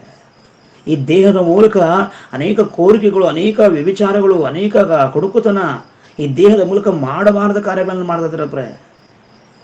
ಅದಕ್ಕೆ ಕೆಲವು ಸಮಯದಲ್ಲಿ ದೇವರನ್ನೇ ದೇಹವು ಉಳಬಿದ್ದು ಸತ್ತನು ಎಂಬುದಾಗಿ ಬರೆಯಲ್ಪಟ್ಟಿದೆ. ಕಾರಣ ದೇವರು, ನಾವು ಮೊದಲೇ ಹೇಳಿದಂಗೆ ಪ್ರೆ 1 ಕೊರಿಂಥ 6ನೇ 20, ಈ ದೇಹದ ಮೂಲಕ ನಾವು ದೇವರನ್ನ ಪ್ರಚುರಪಡಿಸ್ಬೇಕು ಪ್ರೆ. ದೇವರನ್ನ ಪ್ರಚುರಪಡಿಸ್ಬೇಕು. ದೇವರನ್ನ ನಿರೂಪಿಸಬೇಕು ನಾವು. ಅದನ್ನು ಬಿಟ್ಟು ಈ ದೇಹವನ್ನು ನಾವು ಸರಿಯಾದ ರೀತಿಯಲ್ಲಿ ಬಳಸಿಕೊಳ್ಳದೇ ಇದ್ದರೆ, ದೇವರನ್ನ ಮಹಿಪಡಿಸದಿದ್ದರೆ, ಹೌದು ಒಂದು ವೇಳೆ ಯಾವುದೋ ರೀತಿಯಲ್ಲಿ ಅಪಘಾತ ಆಗಿರ್ಬೋದು, ಇಲ್ಲಾಂದರೆ ಯಾವುದೋ ರೀತಿಯಲ್ಲಿ ಈ ದೇಹ ಹಾಳಾಗಿ ಹೋಗಿ ಒಂದು ವೇಳೆ ಕ್ಯಾನ್ಸರ್ ಬರ್ಬೋದು, ಈ ದೇಹದಲ್ಲಿ ಅನೇಕ ಕಾಯಿಲೆಗಳು ಬರ್ಬೋದು. ಕೊನೆಗೆ ಈ ದೇಹ ನಾಶವಾಗ್ತದೆ ಪ್ರೇ, ನಾವು ದೇವರನ್ನ ಮಹಿಪಡಿಸಲಿಲ್ಲ ಪ್ರೇ. ನಮ್ಮ ಅವಯವದಿಂದ ದೇವರನ್ನು ಪ್ರಯೋಗಬೇಕು, ಇದರಲ್ಲಿ ಏನಾಗ ಗೊತ್ತಾ, ನಾಶವಾಗ್ತದೆ ಪ್ರೇ. ಯಾಕಂದರೆ ನಾವು ನೋಡ್ತೀವಿ ಇಬ್ರಿಯ 10:37 ವಚನ ಓದುವಾಗ ಅಲ್ಲಿ ಹೇಳ್ತಿರ್ತಾರೆ ಏನಂತ, ಈ ದೇಹವನ್ನು ನಾವು ಸರಿಯಾಗಿ ಬಳಸ್ಕೊಳ್ಳಿಲ್ಲ ಅಂದರೆ ಏನಾಗ್ತದೆ ಅನ್ನೋದನ್ನ ಇಲ್ಲಿ ದೇವರು ಬಹಳ ಸ್ಪಷ್ಟವಾಗಿ ಇಬ್ರಿಯ ಬರೆದ ಪತ್ರಿಕೆ 10:37 ವಚನವನ್ನು ನಾವು ನೋಡೋಣ ಪ್ರೇ. ಬರುವಾತನು ಇನ್ನು ಸ್ವಲ್ಪ ಕಾಲದಲ್ಲಿ ಬರುವನು, ತಡ ಮಾಡುವುದಿಲ್ಲ. ಹ್ಮ್ ಆದರೆ ನನ್ನವನಾಗಿರುವ ನೀತಿವಂತನು ನಂಬಿಕೆಯಿಂದಲೇ ಬದುಕುವನು. ಅವನು ಹಿಂದೆಗೆದರೆ ನೋಡಿ ಅವನಲ್ಲಿ ನನಗೆ ಸಂತೋಷವಿರುವುದಿಲ್ಲ. ಹತ್ತನೇದೆಯಾ 31ನೇ ವಚನ ಸಿಸ್ಟರ್. 31ನೇ ವಚನ. ಜೀವ ಸ್ವರೂಪನಾದ ದೇವರ ಕೈಯಲ್ಲಿ ಸಿಕ್ಕಿ ಬೀಳುವುದು ಭಯಂಕರವಾದದ್ದು. ನೋಡಿ, ಜೀವ ಸ್ವರೂಪನಾದ ದೇವರ ಕೈಯಲ್ಲಿ ಸಿಕ್ಕಿ ಬೀಳುವುದು ಭಯಂಕರವಾದದ್ದು ಪ್ರೇ. ನೀನು ಯಾರ ಕೈಲಿ ಸಿಕ್ಕಿದ್ರು ಪರವಾಗಿಲ್ಲ, ಈ ಭೂಮಿ ಮೇಲೆ ನೀನು ಯಾರ ಕೈಲಿ ಸಿಕ್ಕಿದ್ರು ಪರವಾಗಿಲ್ಲ. ಅಕಸ್ಮಾತು ಈ ಕೊಲೆಗಾರರು ಇರ್ತಾರೆ ಪ್ರೇ, ಕೊಲೆ ಮಾಡಿ ಅದು ಏನು ಅವ್ರಿಗೆ ಅಲ್ಪ ಸ್ವಲ್ಪ ಶಿಕ್ಷೆ ಆಗ್ತದೆ ಪ್ರೇ. ಒಂದು 14 ವರ್ಷ ಜೈಲಲ್ಲಿ ಒಳ್ಳೆ ಊಟ ಕೊಡ್ತಾರೆ, ಏನೋ ಮಾಡ್ಕೊಂಡು ಕಾಲ ಕಳ್ಕೊಂಡು ಬಂದ್ಬಿಡ್ತಾನೆ. ಆದರೆ ಸೃಷ್ಟಿಕರ್ತನ ಕೈಯಲ್ಲಿ ದೇವರು ನಿನಗೆ ದೇಹವನ್ನು ಕೊಟ್ಟು ಪ್ರತಿಯೊಂದು ಅವಯವಗಳನ್ನು ಕೊಟ್ಟು ಈ ಭೂಮಿಯಲ್ಲಿ ನೀನು ದೇವರನ್ನ ಮಹಿಪಡಿಸಿದ ಅಂದರೆ ಪ್ರೇ, ನೀನು ನ್ಯಾಯ ತೀರ್ಪಿಗಳಾಗ್ತದೆ ಪ್ರೇ. ಈ ಜೀವ ಸ್ವರೂಪನ ದೇವರ ಕೈ ಸಿಕ್ಕೋದು ಭಯಂಕರವಾದಂತ ಭಯಂಕರವಾದದು. ಭಯಂಕರ ಅಂದರೆ ಅದಕ್ಕೆ ಅರ್ಥನೇ ಇಲ್ಲ ಪ್ರೇ, ಭಯಂಕರ ಕ್ರೂರತ್ವ. ಅಷ್ಟು ದೇವರು ನಮ್ಮನ್ನು ನಾಶ ಮಾಡ್ಬಿಡ್ದಂತೆ ಪ್ರೇ. ಅದರಿಂದ ದೇವ್ರ ಮಕ್ಕಳೇ, ಈ ಭೂಮಿಯಲ್ಲಿ ನಾವು ದೇವರನ್ನ ಪ್ರಚುರಪಡಿಸ್ಬೇಕಾಗ್ತದೆ, ದೇವರನ್ನ ನಿರೂಪಿಸಬೇಕಾಗ್ತದೆ ಪ್ರೇ. ಅದೇ ಇಬ್ರಿಯ 10:5 ವಚನ ನೋಡುವಾಗ, ಇಬ್ರಿಯ ಬರೆದ ಪತ್ರಿಕೆ 10:5 ವಚನ ನೋಡ್ರಿ. ಆದುದರಿಂದ ಕ್ರಿಸ್ತನು ಭೂಲೋಕದೊಳಗೆ ಬರುವಾಗ ದೇವರೇ, ಹ್ಮ್ ಯಜ್ಞ ನೈವೇದ್ಯಗಳು ನಿನಗೆ ಇಷ್ಟವಾಗಿರಲಿಲ್ಲ, ನನಗೆ ದೇಹವನ್ನು ಸಿದ್ಧ ಮಾಡಿಕೊಟ್ಟಿ, ಸರ್ವಾಂಗ ಹೋಮಗಳಲ್ಲಿಯೂ ದೋಷ ಪರಿಹಾರಕ ಯಜ್ಞಗಳಲ್ಲಿಯೂ ನೀನು ಸಂತೋಷ ಪಡಲಿಲ್ಲ. ಹ್ಮ್ ಆಗ ನಾನು, ಇಗೋ ದೇವರೇ, ನಿನ್ನ ಚಿತ್ತವನ್ನು ನೆರವೇರಿಸುವುದಕ್ಕೆ ಬಂದಿದ್ದೇನೆ, ಹ್ಮ್ ಗ್ರಂಥದ ಸುರುಳಿಯಲ್ಲಿ ನನ್ನನ್ನು ಕುರಿತು ಬರೆದದು ಎಂದು ಹೇಳಿದನು ಹೋಗಿ ಅನ್ನುತ್ತಾನೆ. ಯೇಸು ಕ್ರಿಸ್ತನ ಕುರಿತು ಹೇಳ್ತಾನೆ ಪ್ರೇ. ಏನಂತ, ದೇವರೇ ನಿನಗೆ ಯಜ್ಞ ನೈವೇದ್ಯಗಳು ಇಷ್ಟ ಇಲ್ಲ, ನೈವೇದ್ಯಗಳು ನನಗೆ ದೇಹವನ್ನು ಸಿದ್ಧ ಮಾಡಿಕೊಟ್ಟಿದ್ದಿ. ಅದು ಗ್ರಂಥದ ಸುರುಳಿ ಮೊದಲೇ ಯೇಸು ಕ್ರಿಸ್ತನ ಹುಟ್ಟ ಮುಂಚಿತವಾಗಿ ಹಳೆಯ ಬರೆಯಲ್ಪಟ್ಟಿದ್ದು ಪ್ರೇ. ಯೆಶಾಯದಲ್ಲಿ ನೋಡುವಾಗ ಆ ಕನ್ನಿಕೆಯನ್ನು ಮಗನ ಹುಡ್ತಾನೆ ಎಂಬುದಾಗಿ, ಆ ಕನ್ನಿಕೆಯಲ್ಲಿ ದೇವರು ದೇಹವನ್ನು ಸಿದ್ಧ ಮಾಡಿದ ಯೇಸು ಕ್ರಿಸ್ತನಂತ. ಅದೇ ರೀತಿ ನಮ್ಮ ತಾಯಿಯ ಗರ್ಭದಲ್ಲಿ ನಮ್ಮೆಲ್ಲರ ದೇಹವನ್ನು ದೇವರು ಸಿದ್ಧಪಡಿಸ್ತಂತೆ ಪ್ರೇ.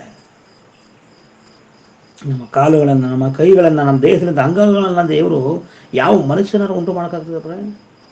ಅದು ದೇವರು ಆ ಒಂದು ತಾಯಿ ಗರ್ಭದಲ್ಲಿ ನಮ್ಮನ್ನು ಮಾಡಿದಂತೆ, ಆತನ ಮಾಡಿದಂತೆ ಸಿದ್ಧ ಮಾಡಲಿಕ್ಕೆ ಕಾರಣ ನಾವು ದೇವರನ್ನ ಮಹಿಪಡಿಸ್ಬೇಕಂತ ಪ್ರೇ. ಈ ದೇಹವನ್ನು ಕೊಟ್ಟಿರುವಂಥದ್ದು ದೇವರನ್ನ ಪ್ರಚುರಪಡಿಸ್ಬೇಕು ಎಂಬುದಾಗಿ.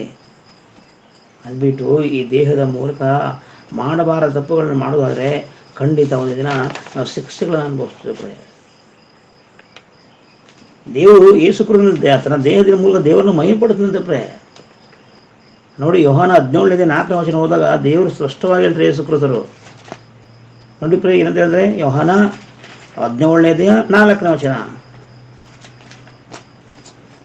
ಮಾಡಬೇಕೆಂದು ನೀನು ನನಗೆ ಕೊಟ್ಟ ಕೆಲಸವನ್ನು ನಾನು ನೆರವೇರಿಸಿ ನಿನ್ನನ್ನು ಭೂಲೋಕದಲ್ಲಿ ಮಹಿಮೆ ಪಡಿಸಿದೆನು. ಈಗ ಹ್ಮ್ ತಂದೆಯು, ನೀನು ನಿನ್ನ ಬಳಿಯಲ್ಲಿ ನನ್ನನ್ನು ಮಹಿಮೆ ಪಡಿಸು. ಹ್ಮ್ ಲೋಕ ಉಂಟಾಗುವುದಕ್ಕಿಂತ ಮುಂಚೆ ನಿನ್ನ ಬಳಿಯಲ್ಲಿ ನನಗಿದ್ದ ಮಹಿಮೆಯಿಂದಲೇ ನನ್ನನ್ನು ಮಹಿಮೆ ಪಡಿಸು. ನೋಡಿ, ಆತನು ಹೇಳುವಂಥ ಮಾತು ಯೇಸು ಕ್ರಿಸ್ತನು, ಮಾಡಬೇಕೆಂದು ನನಗೆ ಕೊಟ್ಟ ಕೆಲಸವನ್ನು ನಾನು ನೆರವೇರಿಸಿ ನಿನ್ನನ್ನು ಭೂಲೋಕದಲ್ಲಿ ಮಹಿಮೆಪಡಿಸಿದನು. ನಮ್ಮ ದೇಹವನ್ನು ಯೇಸು ಕ್ರಿಸ್ತನಿಗೆ ಯಾವ ರೀತಿಯ ದೇಹವನ್ನು ನೀನು ಸಿದ್ಧ ಮಾಡಿಕೊಟ್ಟೆ, ಯಾವ ಉದ್ದೇಶಕರಿಗೆ ಭೂಮಿ ಮೇಲೆ ನಾನು ಕಳಿಸಿದ್ದೆ ಅಂದರೆ, ನಾನು ನಿನ್ನ ಮಾಡಿದೆ ಮಹಿಮೆಪಡಿಸಿದ್ದೀನಿ. ಅನೇಕರಿಗೆ ದೇವರು ನೀನೇ ಅಂತ ನಾನು ನಿರೂಪಿಸಿದ್ದೀನಿ. ಅನೇಕ ಜನರಿಗೆ ನಾನು ದೇವ್ರ ಕುರಿತು ಹೇಳಿದ್ದೀನಿ. ನಾನು ಈ ಸಮಯನ ಈ ಲೋಕದಲ್ಲಿ ವ್ಯರ್ಥ ಮಾಡಲಿಲ್ಲ ತಂದೆ. ಪ್ರತಿ ಕ್ಷಣದಲ್ಲೂ ಸಹ ನನ್ನ ದೇಹದ ಮೂಲಕ ನಿನ್ನ ನಾಮವನ್ನು ಮಹಿಪಡಿಸ್ತಾ ಇದೆ. ಮತ್ತು ನನ್ನ ಕೊಟ್ಟಂಥ ಪ್ರತಿಯೊಂದು ಅಂಗಗಳ ಮೂಲಕವಾಗಿ ನನ್ನ ದೇವರನ್ನು ನಿನ್ನನ್ನು ನಿರೂಪಿಸ್ತಾ ಇದೆ. ಅನೇಕರ ಶಿಷ್ಯನಾಗಿ ಮಾಡಿ ನಾನು ಬಂದಿದ್ದೀನಿ ತಂದೆ. ನನ್ನ ಕೆಲಸ ಮುಗೀತು, ನಾನು ಬರ್ತಾ ಇದ್ದೀನಿ ತಂದೆ. ಮತ್ತೊಂದಾವರ್ತಿ ನನ್ನ ಪರಲೋಕದಲ್ಲಿ ಮಹಿಮೆಪಡಿಸ್ಕೋ ಅಂತ ಯೇಸು ಕ್ರಿಸ್ತನ ಹೇಳೋದನ್ನು ನಾವು ನೋಡ್ತಾ ಇದ್ದೇವೆ. ಅದರಿಂದ ನಾವು ಕೂಡ ಈ ದೇಹದ ಮೂಲಕ ಮಹಿಮೆಪಡಿಸ್ಬೇಕು ಬರೇ. ನೋಡಿ, ಸ್ತ್ರೀಯರಿಗೆ ಉಂಗುರ ಹಾಕ್ತಾರೆ ಬರೇ.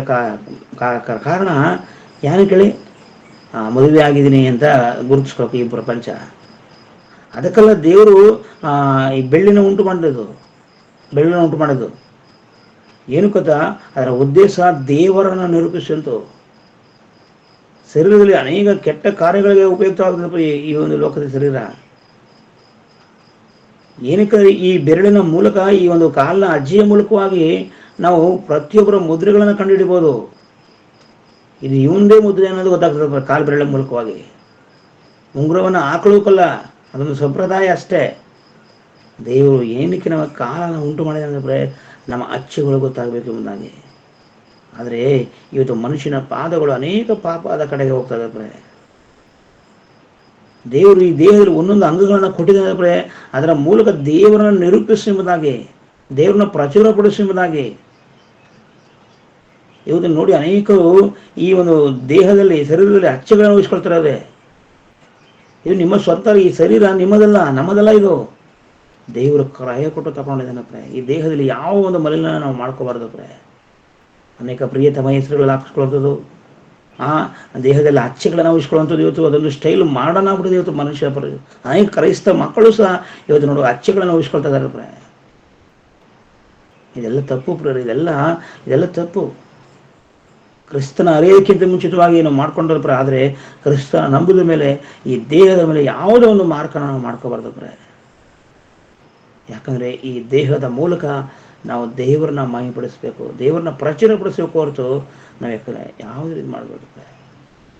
ಯಾಕಂದರೆ 119ನೇ ಕೀರ್ತನೆಯಲ್ಲಿ 3ನೇ ವಚನದಲ್ಲಿ ನೋಡುವಾಗ ದೇವರು ಹೇಳಿದ್ರೆ ಗೊತ್ತಪ್ರೆ, 139 3ನೇ ವಚನ, ನಮ್ಮ ನಡತೆ ಎಲ್ಲದೇ ಇರುವುದು ನಮ್ಮ ನಡೆ ಎಲ್ಲ ಪ್ರೆ.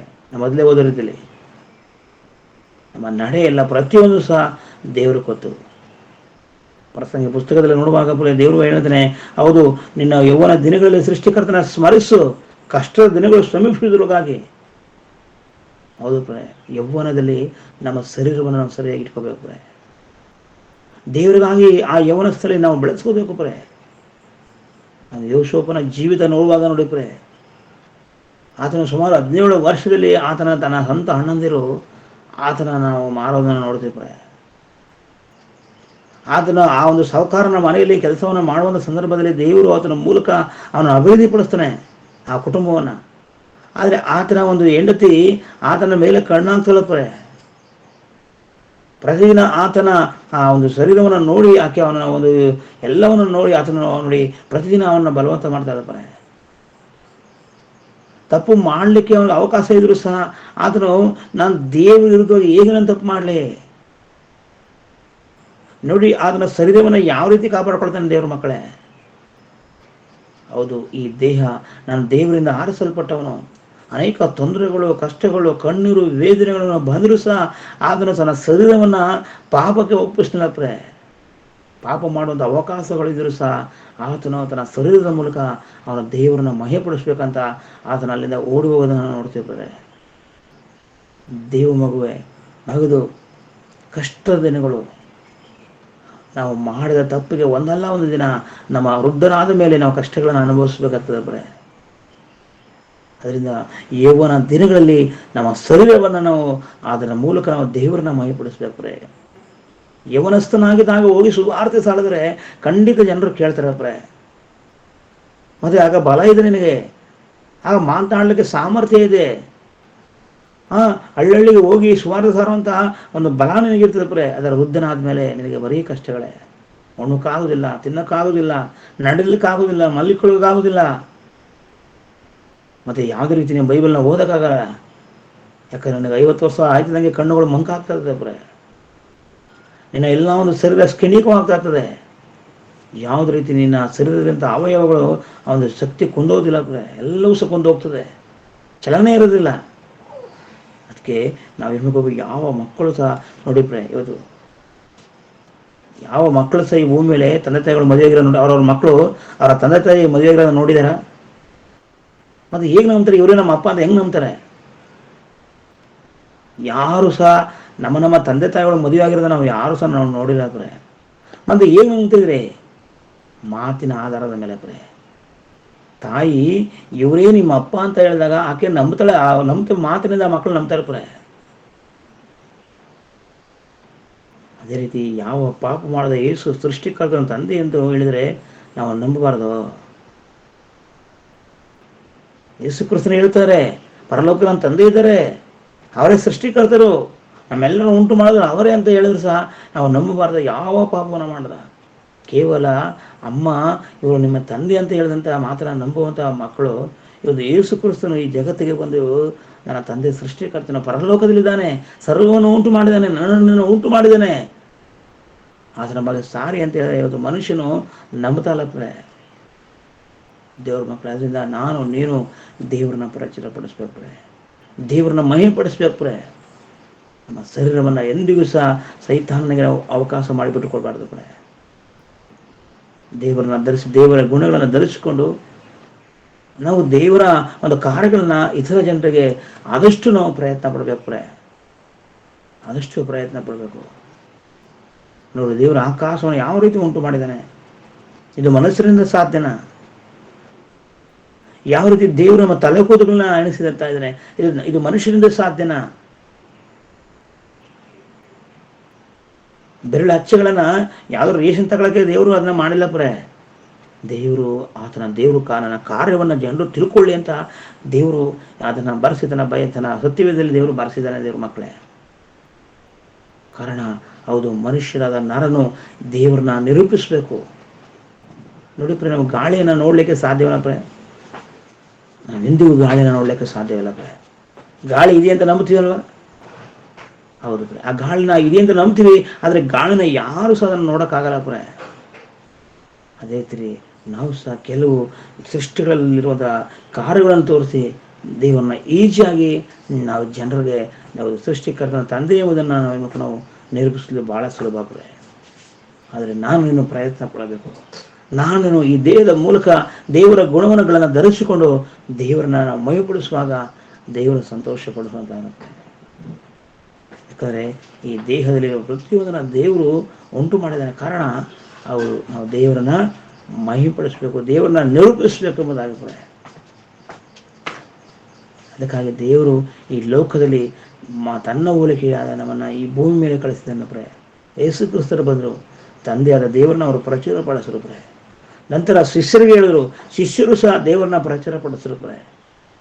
ಅನೇಕ ಭಕ್ತರು ಬಂದರು ಪ್ರೆ, ದೇವರನ್ನ ನಿರೂಪಿಸಿದರು.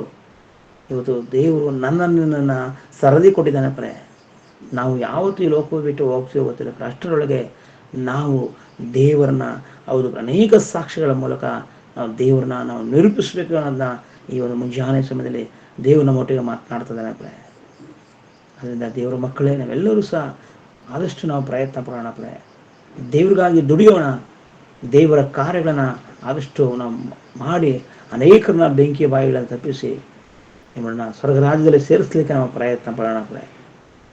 ಅದರಿಂದ ದೇವರ ಮಕ್ಕಳೇ, ಈ ದಿನದಲ್ಲಿ ಮುಂಜಾನೆ ಸಮಯದಲ್ಲಿ ದೇವರನ್ನ ನಿರೂಪಿಸ್ತಿ ಅಂತ ದೇವರು ನನ್ನನ್ನು ಈ ಸತ್ಯವಾದ ಸುವಾರ್ತೆಗೆ ಕರೆದಿದ್ದಾನೆ ಪ್ರೆ. ಅನೇಕರಿಂದ ಈ ಒಂದು ಅವಕಾಶ ಇಲ್ಲ ದೇವ್ರ ಮಕ್ಕಳೇ. ನಾವು ಅನೇಕ ಕಡೆ ಹೋಗ್ತೀನಿ ಪ್ರೆ. ನಾವೊಂದು ಪಾಸ್ಟ್ ಆಗೋದ್ರಿಂದ ಅನೇಕ ಕಡೆ ಹೋಗ್ತೀನಿ, ದೊಡ್ಡ ದೊಡ್ಡ ಪಾಸ್ಟರ್ಸ್ಗಳು ಪ್ರೆ. ಯಾರು ಇಂಟರ್ನ್ಯಾಷನಲ್ ಪಾಸ್ಟರ್ಗಳು ಅಂತಾರೆ, ಅಲ್ಲಿ ಯಾವುದೇ ರೀತಿ ಪ್ರೆ ಸತ್ಯ ಇಲ್ಲ ದೇವ್ರ ಮಕ್ಕಳೇ. ಸತ್ಯ ವಾಕ್ಯಗಳೇ ಇಲ್ಲ ಪ್ರೆ. ಕೆಲವು ಟೈಮ್ ನೋವಾಗ್ತದೆ. ನಾನು ಆ ಟೈಮ್ನಲ್ಲಿ ಅವ್ರ ಜೊತೆ ವಾದ ಮಾಡಲಿಕ್ಕೆ ಅವಕಾಶ ಸಿಗಲ್ಲ ನನಗೆ. ನಾನು ಕಣ್ಣೀರಿಂದ ಅವ್ರಿಗೋಸ್ಕರ ಪ್ರಾರ್ಥಿಸ್ತೀನಿ, ದೇವರು ಇವ್ರನ್ನ ಕ್ರೈಸ್ತರು ಅಂತ ನೀನು ಆರಿಸ್ಕೊಂಡಿದ್ಯಪ್ಪ, ದೇವ್ರು ನನಗೆ ಸಿಕ್ಕಂಥ ಅವಕಾಶ ಇವ್ರಿಗೂ ಸಹ ಗೊತ್ತಾಗ್ಲಪ್ಪ, ನನಗೆ ಕೊಟ್ಟ ಜ್ಞಾನ ನಿಜವಾದ ದೇವ್ರು ನಾನು ತಿಳ್ಕೊಳ್ಳಿ, ಅದೇ ಥರ ಇವ್ರಿಗೂ ಸಹ ತಿಳ್ಕೊಳ್ಳಿದ್ದೇವ್ರೆ. ಎಷ್ಟೋ ಒಬ್ಬರಲ್ಲ ಇಬ್ಬರಲ್ಲ ಪ್ರೆ, ಸಾವಿರಾರು ಜನಗಳು ಪ್ರೆ ಇವತ್ತು ಕ್ರಿಸ್ತನ ನಂಬಿಕೊಂಡ್ರು ಸಹ ಪ್ರೆ ನಾಶವಾಗಿ ಹೋಗ್ತಿದ್ದಾರೆ ಪ್ರೆ. ಯಾಕಂದರೆ ನಾವು ಮತ್ತೆ ಬರೋ ಸುವಾರ್ತೆ 7-21 ವಚನ ನೋಡುವಾಗ ಪ್ರೆ ಹೇಳ್ತದೆ ನೋಡಿ, ಯೇಸು ಕ್ರಿಸ್ತ ಸ್ಪಷ್ಟವಾಗಿ ಹೇಳ್ತಾರೆ ಪ್ರೆ. ಮತ್ತೆ ಬರೋ ಸುವಾರ್ತೆ 7ನೇ ಅಧ್ಯಾಯ 21 ವಚನವನ್ನು ನಾವು ಓದಿಕೊಳ್ಳೋಣ ದೇವ್ರ ಮಕ್ಕಳೇ. ನನ್ನನ್ನು ಸ್ವಾಮಿ ಸ್ವಾಮಿ ಅನ್ನುವರೆಲ್ಲರೂ ಪರಲೋಕ ರಾಜ್ಯದಲ್ಲಿ ಸೇರುವರೆಂದು ನೆನೆಸಬೇಡಿರಿ. ಹ್ಮ್ ಪರಲೋಕದಲ್ಲಿರುವ ನನ್ನ ತಂದೆಯ ಚಿತ್ತದಂತೆ ನಡೆಯುವವನೇ ಪರಲೋಕ ರಾಜ್ಯಕ್ಕೆ ಸೇರುವನು. ನೋಡಿ, ನನ್ನ ಸ್ವಾಮಿ ಸ್ವಾಮಿ ಸ್ವಾಮಿನವರೆಲ್ಲ ಪರಲೋಕ ಹೋಗುತ್ತೆ. ಅನೇಕರು ತಿಳ್ಕೊಬಿಟ್ರೆ ನಾನು ಕ್ರೈಸ್ತರು ಒಂದು ದಿವಸ ಅಂತ ಕೊಟ್ಟಿದ್ದೀನಿ, ನಾನು ಸ್ವಾಮಿ ಸ್ವಾಮಿ ಅಂತ ಆಡ್ತೀನಿ, ಯಾವಾಗ ಕುಂತರು ಸ್ವಾಮಿ, ನಿಂತರು ಸ್ವಾಮಿ ಸ್ವಾಮಿ. ಆದರೆ ಸ್ವಾಮಿ ಸ್ಪಷ್ಟವಾಗಿ ಹೇಳ್ತಿದ್ದೀನಪ್ಪ ಏನಂದ್ರೆ, ನನ್ನನ್ನು ಸ್ವಾಮಿ ಸ್ವಾಮಿಯವರ ಪರಲೋಕ ಸೇರೋದಿಲ್ಲ. ನಾ ತಂದೆ ಚಿತ್ತ, ತಂದೆ ಚಿತ್ತ ಏನು? ಈ ದೇಹದ ಮೂಲಕ ದೇವರನ್ನ ಮಹಿಮೆಪಡಿಸ್ಬೇಕು. ಈ ದೇಹ ಲಾಸ್ಟ್ಗೆ ಒಂದು ವೇಳೆ ಬಳಲಿ ಹೋದ್ರು ಸಹ ದೇಹ ಏನಾದರೂ ಪರವಾಗಿಲ್ಲ. ನಾವು ಇಬ್ರಿಯ ಬರೆದ ಪತ್ರಿಕೆಯನ್ನು ಓದಿ ಮನೇಲಿ ಓದಿಪ್ರೆ 11ನೇ ಅಧ್ಯಾಯ 37ನೇ ವಚನದಲ್ಲಿ ಓದುವಾಗ ಈ ದೇಹವನ್ನು ದೇವ್ರಿಗೋಸ್ಕರ ಎಷ್ಟು ದಂಡಿಸಿದ್ದಾರೆ ಗೊತ್ತಪ್ರೆ.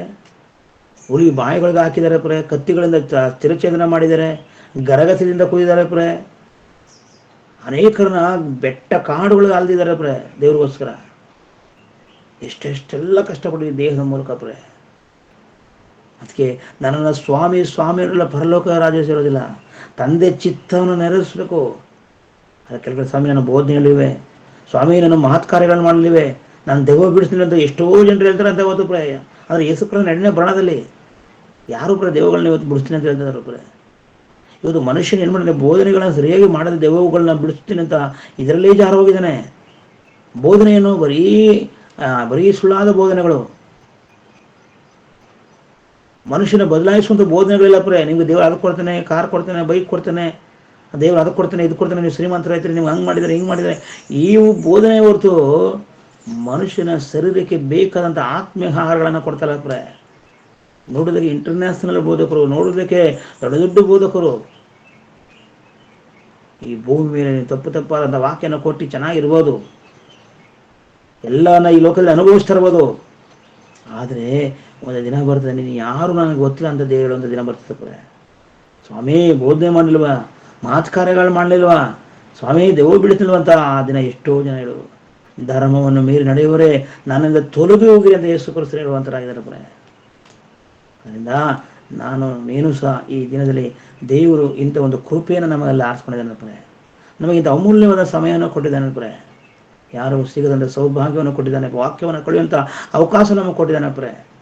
ಪ್ರತಿದಿನ ದೇವರ ಮುಂದೆ ನಮ್ಮ ದೇಹಗಳನ್ನು ಮೈಪಡಿಸುವಂಥ ಅವಕಾಶ ದೇವರು ನಮಗೆ ಅದಕ್ಕೆ ಕೊಟ್ಟಿದ್ದಾನೆ ಪ್ರೆ. ಬೆಳಗ್ಗೆ ಸಾಯಂಕಾಲ ಗೂಗಲ್ ಮೀಟಿಂಗ್ ಮೂಲಕ ಅದ್ಭುತವಾದ ಸಂದೇಶಗಳನ್ನು ನಾವು ಕೇಳ್ತಾ ಇದ್ದೀವಿ ಪ್ರೆ.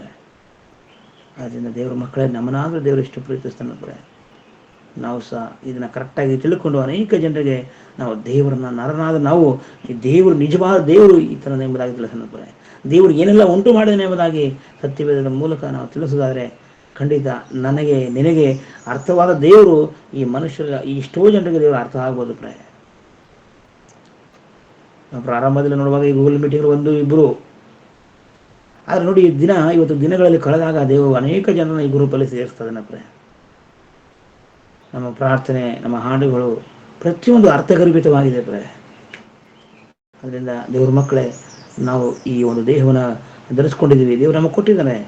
ನಾವು ಈ ಭೂಮಿಯಲ್ಲಿ ಮನುಷ್ಯರ ನಾವು ದೇವರನ್ನ ನಿರೂಪಿಸೋಣ ಪ್ರೆ. ದೇವರು ಇವರೇ ಎಂಬುದಾಗಿ ನಾವು ಖಚಿತವಾಗಿ ಜನರಿಗೆ ತಿಳಿಸಿ ಈ ದೇಹದ ಮೂಲಕ ದೇವರನ್ನ ಮಹಿಪಡಿಸೋಣ ಅಂತ ಹೇಳ್ತಾ, ದೇವರು ಈ ವಾಕ್ಯದ ಮೂಲಕ ನಮ್ಮೆಲ್ಲರನ್ನ ಕಾಪಾಡಿ ಆತ್ಮಿಕವಾಗಿ ನಮ್ಮೆಲ್ಲರೂ ನಡೆಸಲಿ ಅಂತ ಹೇಳ್ತಾ ಇಲ್ಲಿಗೆ ಈ ಸಂದೇಶವನ್ನು ಮುಗಿಸ್ತಾ ಇದ್ದೀನಿ. ನಾವೆಲ್ಲರೂ ಕಣ್ಣುಗಳ ಮುಚ್ಚೋಣ, ಚಿಕ್ಕದಾಗಿ ಒಂದು ಪ್ರಾರ್ಥನೆ ಮಾಡಿ ಈ ಒಂದು ಕಾರ್ಯಕ್ರಮವನ್ನು ಮುಗಿಸ್ಲಿಕ್ಕೆ ನಾವು ಪ್ರಯತ್ನ ಪಡೋಣ ಪ್ರೆ. ನಮ್ಮನ್ನು ಬಹಳವಾಗಿ ಪ್ರೀತಿಸಿದಂಥ ಪರಲೋಕ ತಂದೆ, ದೇವರನ್ನು ನಿರೂಪಿಸೋ ನರನೇ ಎಂಬ ಒಂದು ಚಿಕ್ಕ ಸಂದೇಶವನ್ನು ನಿನ್ನ ಮಕ್ಕಳ ಮಧ್ಯದಲ್ಲಿ ತಿಳಿಸ್ಲಿಕ್ಕೆ ಕೊಟ್ಟಂಥ ಅವಕಾಶಕ್ಕಾಗಿ ನಿಮಗೆ ಸ್ತೋತ್ರಪ್ಪ ತಂದೆ. ನಾವೆಲ್ಲರೂ ವಾಕ್ಯಗಳನ್ನು ಕಲಿತಾ ಇದ್ದೀವಪ್ಪ. ಈ ವಾಕ್ಯದ ಮೂಲಕ ಸರಿಯಾಗಿ ನಾವು ತಿಳ್ಕೊಂಡು ದೇವರೇ, ಹೌದು, ಅಪನಂಬಿಕೆಸ್ಥರಾಗಿರುವಂಥ ಜನರ ಮಧ್ಯದಲ್ಲಿ ದೇವರೇ, ಈ ಒಂದು ವಾಕ್ಯದ ಮೂಲಕವಾಗಿ ಅವ್ರನ್ನ ದೇವರ ಬಗ್ಗೆ ತಿಳಿಸ್ಲಿಕ್ಕೆ ನಮ್ಗೆ ಅವಕಾಶ ಮಾಡಿಕೊಟ್ಟಿದ್ದೀವಿ. ಅದಕ್ಕಾಗಿ ಸ್ತೋತ್ರ ತಂದೆ. ಈ ಒಂದು ಗೂಗಲ್ ಮೂಲಕವಾಗಿ ದೇವರೇ, ಈ ಮೀಟಿಂಗ್ ಮೂಲಕವಾಗಿ ಅನೇಕ ಸತ್ಯಗಳನ್ನು ಅನೇಕ ಸೇವಕರ ಮೂಲಕ ಮಾತಾಡ್ತಿದ್ದೆಪ್ಪ. ಅನೇಕರನ್ನು ನೀವು ಉಪಯೋಗಿಸ್ತಾ ಇದ್ದಕ್ಕಾಗಿ ಸ್ತೋತ್ರಪ್ಪ ದೇವರೇ. ಇದಕ್ಕಾಗಿ ಪ್ರಯತ್ನ ಪಡುವಂಥ ಪ್ರಿಯ ಮಗಳನ್ನು ಮತ್ತು ದೇವರೇ ಯಾರೆಲ್ಲ ಪ್ರಯತ್ನ ಪಡೋದು ಎಲ್ಲರೂ ನೀವು ಕಾಪಾಡಿ ನಡೆಸುತ್ತಂದೆ ದೇವರಿದು ದೇಶದಾದಂತ್ಯ ದೇವರೇ ಎಲ್ಲ ಕಡೆ ಹಬ್ಬಿಕೊಳ್ಳಪ್ಪ. ಒಂದು ಒಳ್ಳೆಯ ಅವಕಾಶಪ್ಪ, ಮನೆಯಲ್ಲೇ ದೇವರ ವಾಕ್ಯವನ್ನು ಕಲಿಯುವಂಥ ನಮ್ಗೆ ಅವಕಾಶವನ್ನು ಕೊಟ್ಟಿದೆಯಪ್ಪ ದೇವರೇ ಸ್ವಾಮಿ. ಎಷ್ಟೋ ಜನರು ಎಲ್ಲೆಲ್ಲೋ ವಾಕ್ಯಗಳನ್ನ ತಪ್ಪಾದಂಥ ವಾಕ್ಯಗಳನ್ನ ಕಲಿತಾರಪ್ಪ. ನಮಗಾದರೂ ಮನೆಗಳೇ ಬಂದು ದೇವರೇ ಸತ್ಯವಾದಂಥ ಮಾತುಗಳನ್ನ ಹೇಳಲಿಕ್ಕೆ ಅವಕಾಶ ಮಾಡಿಕೊಡ್ತಿದ್ದೆಪ್ಪ. ಅದಕ್ಕಾಗಿ ಸ್ತೋತ್ರ. ರಕ್ಷಕನಾದ ದೇವರೇ, ಇವರೆಲ್ಲರೂ ವಾಕ್ಯವನ್ನು ಕಲಿತು ದೇಹಗಳನ್ನು ದಂಡಿಸಿ ದೇವರೇ ಅದರ ಮೂಲಕ ದೇವರನ್ನ ನಿರೂಪಿಸುವಂಥ ಮಕ್ಕಳಾಗಿ ಮಾರ್ಪಡಿಸಪ್ಪ ದೇವರೇ. ತಿರುಗಂಧಾವರ್ತಿ ವಾಕ್ಯವನ್ನು ಕೊಡುವಂಥ ಪ್ರತಿಯೊಂದು ಮಕ್ಕಳನ್ನು ನೀವು ಆಶೀರ್ವದಿಸಿ ಇದಕ್ಕಾಗಿ ಪ್ರಯತ್ನ ಪಡೋದು ಎಲ್ಲರೂ ನೀವು ಕಾಪಾಡಿ ನಡೆಸಪ್ಪ. ಅದು ತಂದೆಯಾದ ದೇವರೇ, ನನಗೂ ಸಹ ಇಂಥ ಅವಕಾಶವನ್ನು ಮಾಡಿಕೊಟ್ಟಂಥ ದೇವರೇ, ದೇವರಿಗೆ ವಂದನೆಗಳನ್ನು ಸಲ್ಲಿಸ್ತದೆ ದೇವರೇ ಸ್ವಾಮಿ. ತಿರುಗಂಧಾವರ್ತಿ ನಾವು ಸಹ ದೇವರೇ ಈ ಲೋಕದಲ್ಲಿ ಇರುವಂಥ ಕಾಲ ನಿಮ್ಮ ನಾಮವನ್ನು ಮಹಿಪಡಿಸುವಂಥ ಮಕ್ಕಳಾಗಿ ಮಾರ್ಪಡಿಸಪ್ಪ. ತಿರುಗಂಧಾವರ್ತಿ ನಮ್ಮೆಲ್ಲರ ದೇವರ ಪ್ರಾಣ ಆತ್ಮಶನ್ನು ರೂಪಿಸ್ಕೊಳ್ತೀವಿ ತಂದೆ. ನೀವು ತಾನು ನಡೆಸಿರಿ, ಬಲಪಡಿಸಿರಿ. ಪ್ರಾರ್ಥನೆ ಕೇಳೋದಕ್ಕಾಗಿ ವಂದನೆ, ಜಯ ಕೊಡೋದಕ್ಕಾಗಿ ವಂದನೆ, ಯೇಸು ಕ್ರಿಸ್ತರ ನಾಮದಲ್ಲಿ ತಂದೆ, ಆಮೇಲೆ. ಅಂತ್ಯಾಶ್ವಂದ್ಕೊಳ್ಳೋಣ. ನಮ್ಮ ತಂದೆಯಾದ ದೇವರ ಪ್ರೀತಿಯು, ಯೇಸು ಕ್ರಿಸ್ತನ ಕೃಪೆಯು, ಪವಿತ್ರ ಆತ್ಮ ಸಮಾಧಾನ ಐಕ್ಯತೆಯು ಕೂಡಿ ಬಂದ ಎಲ್ಲ ಮಕ್ಕಳಿಗೂ ನಿತ್ಯ ಕಾಲ ಕೂಡಿರಲಿ. ಆಮೇಲೆ. ಎಲ್ಲರಿಗೂ ವಂದನೆಗಳು ಫ್ರೆಂಡ್.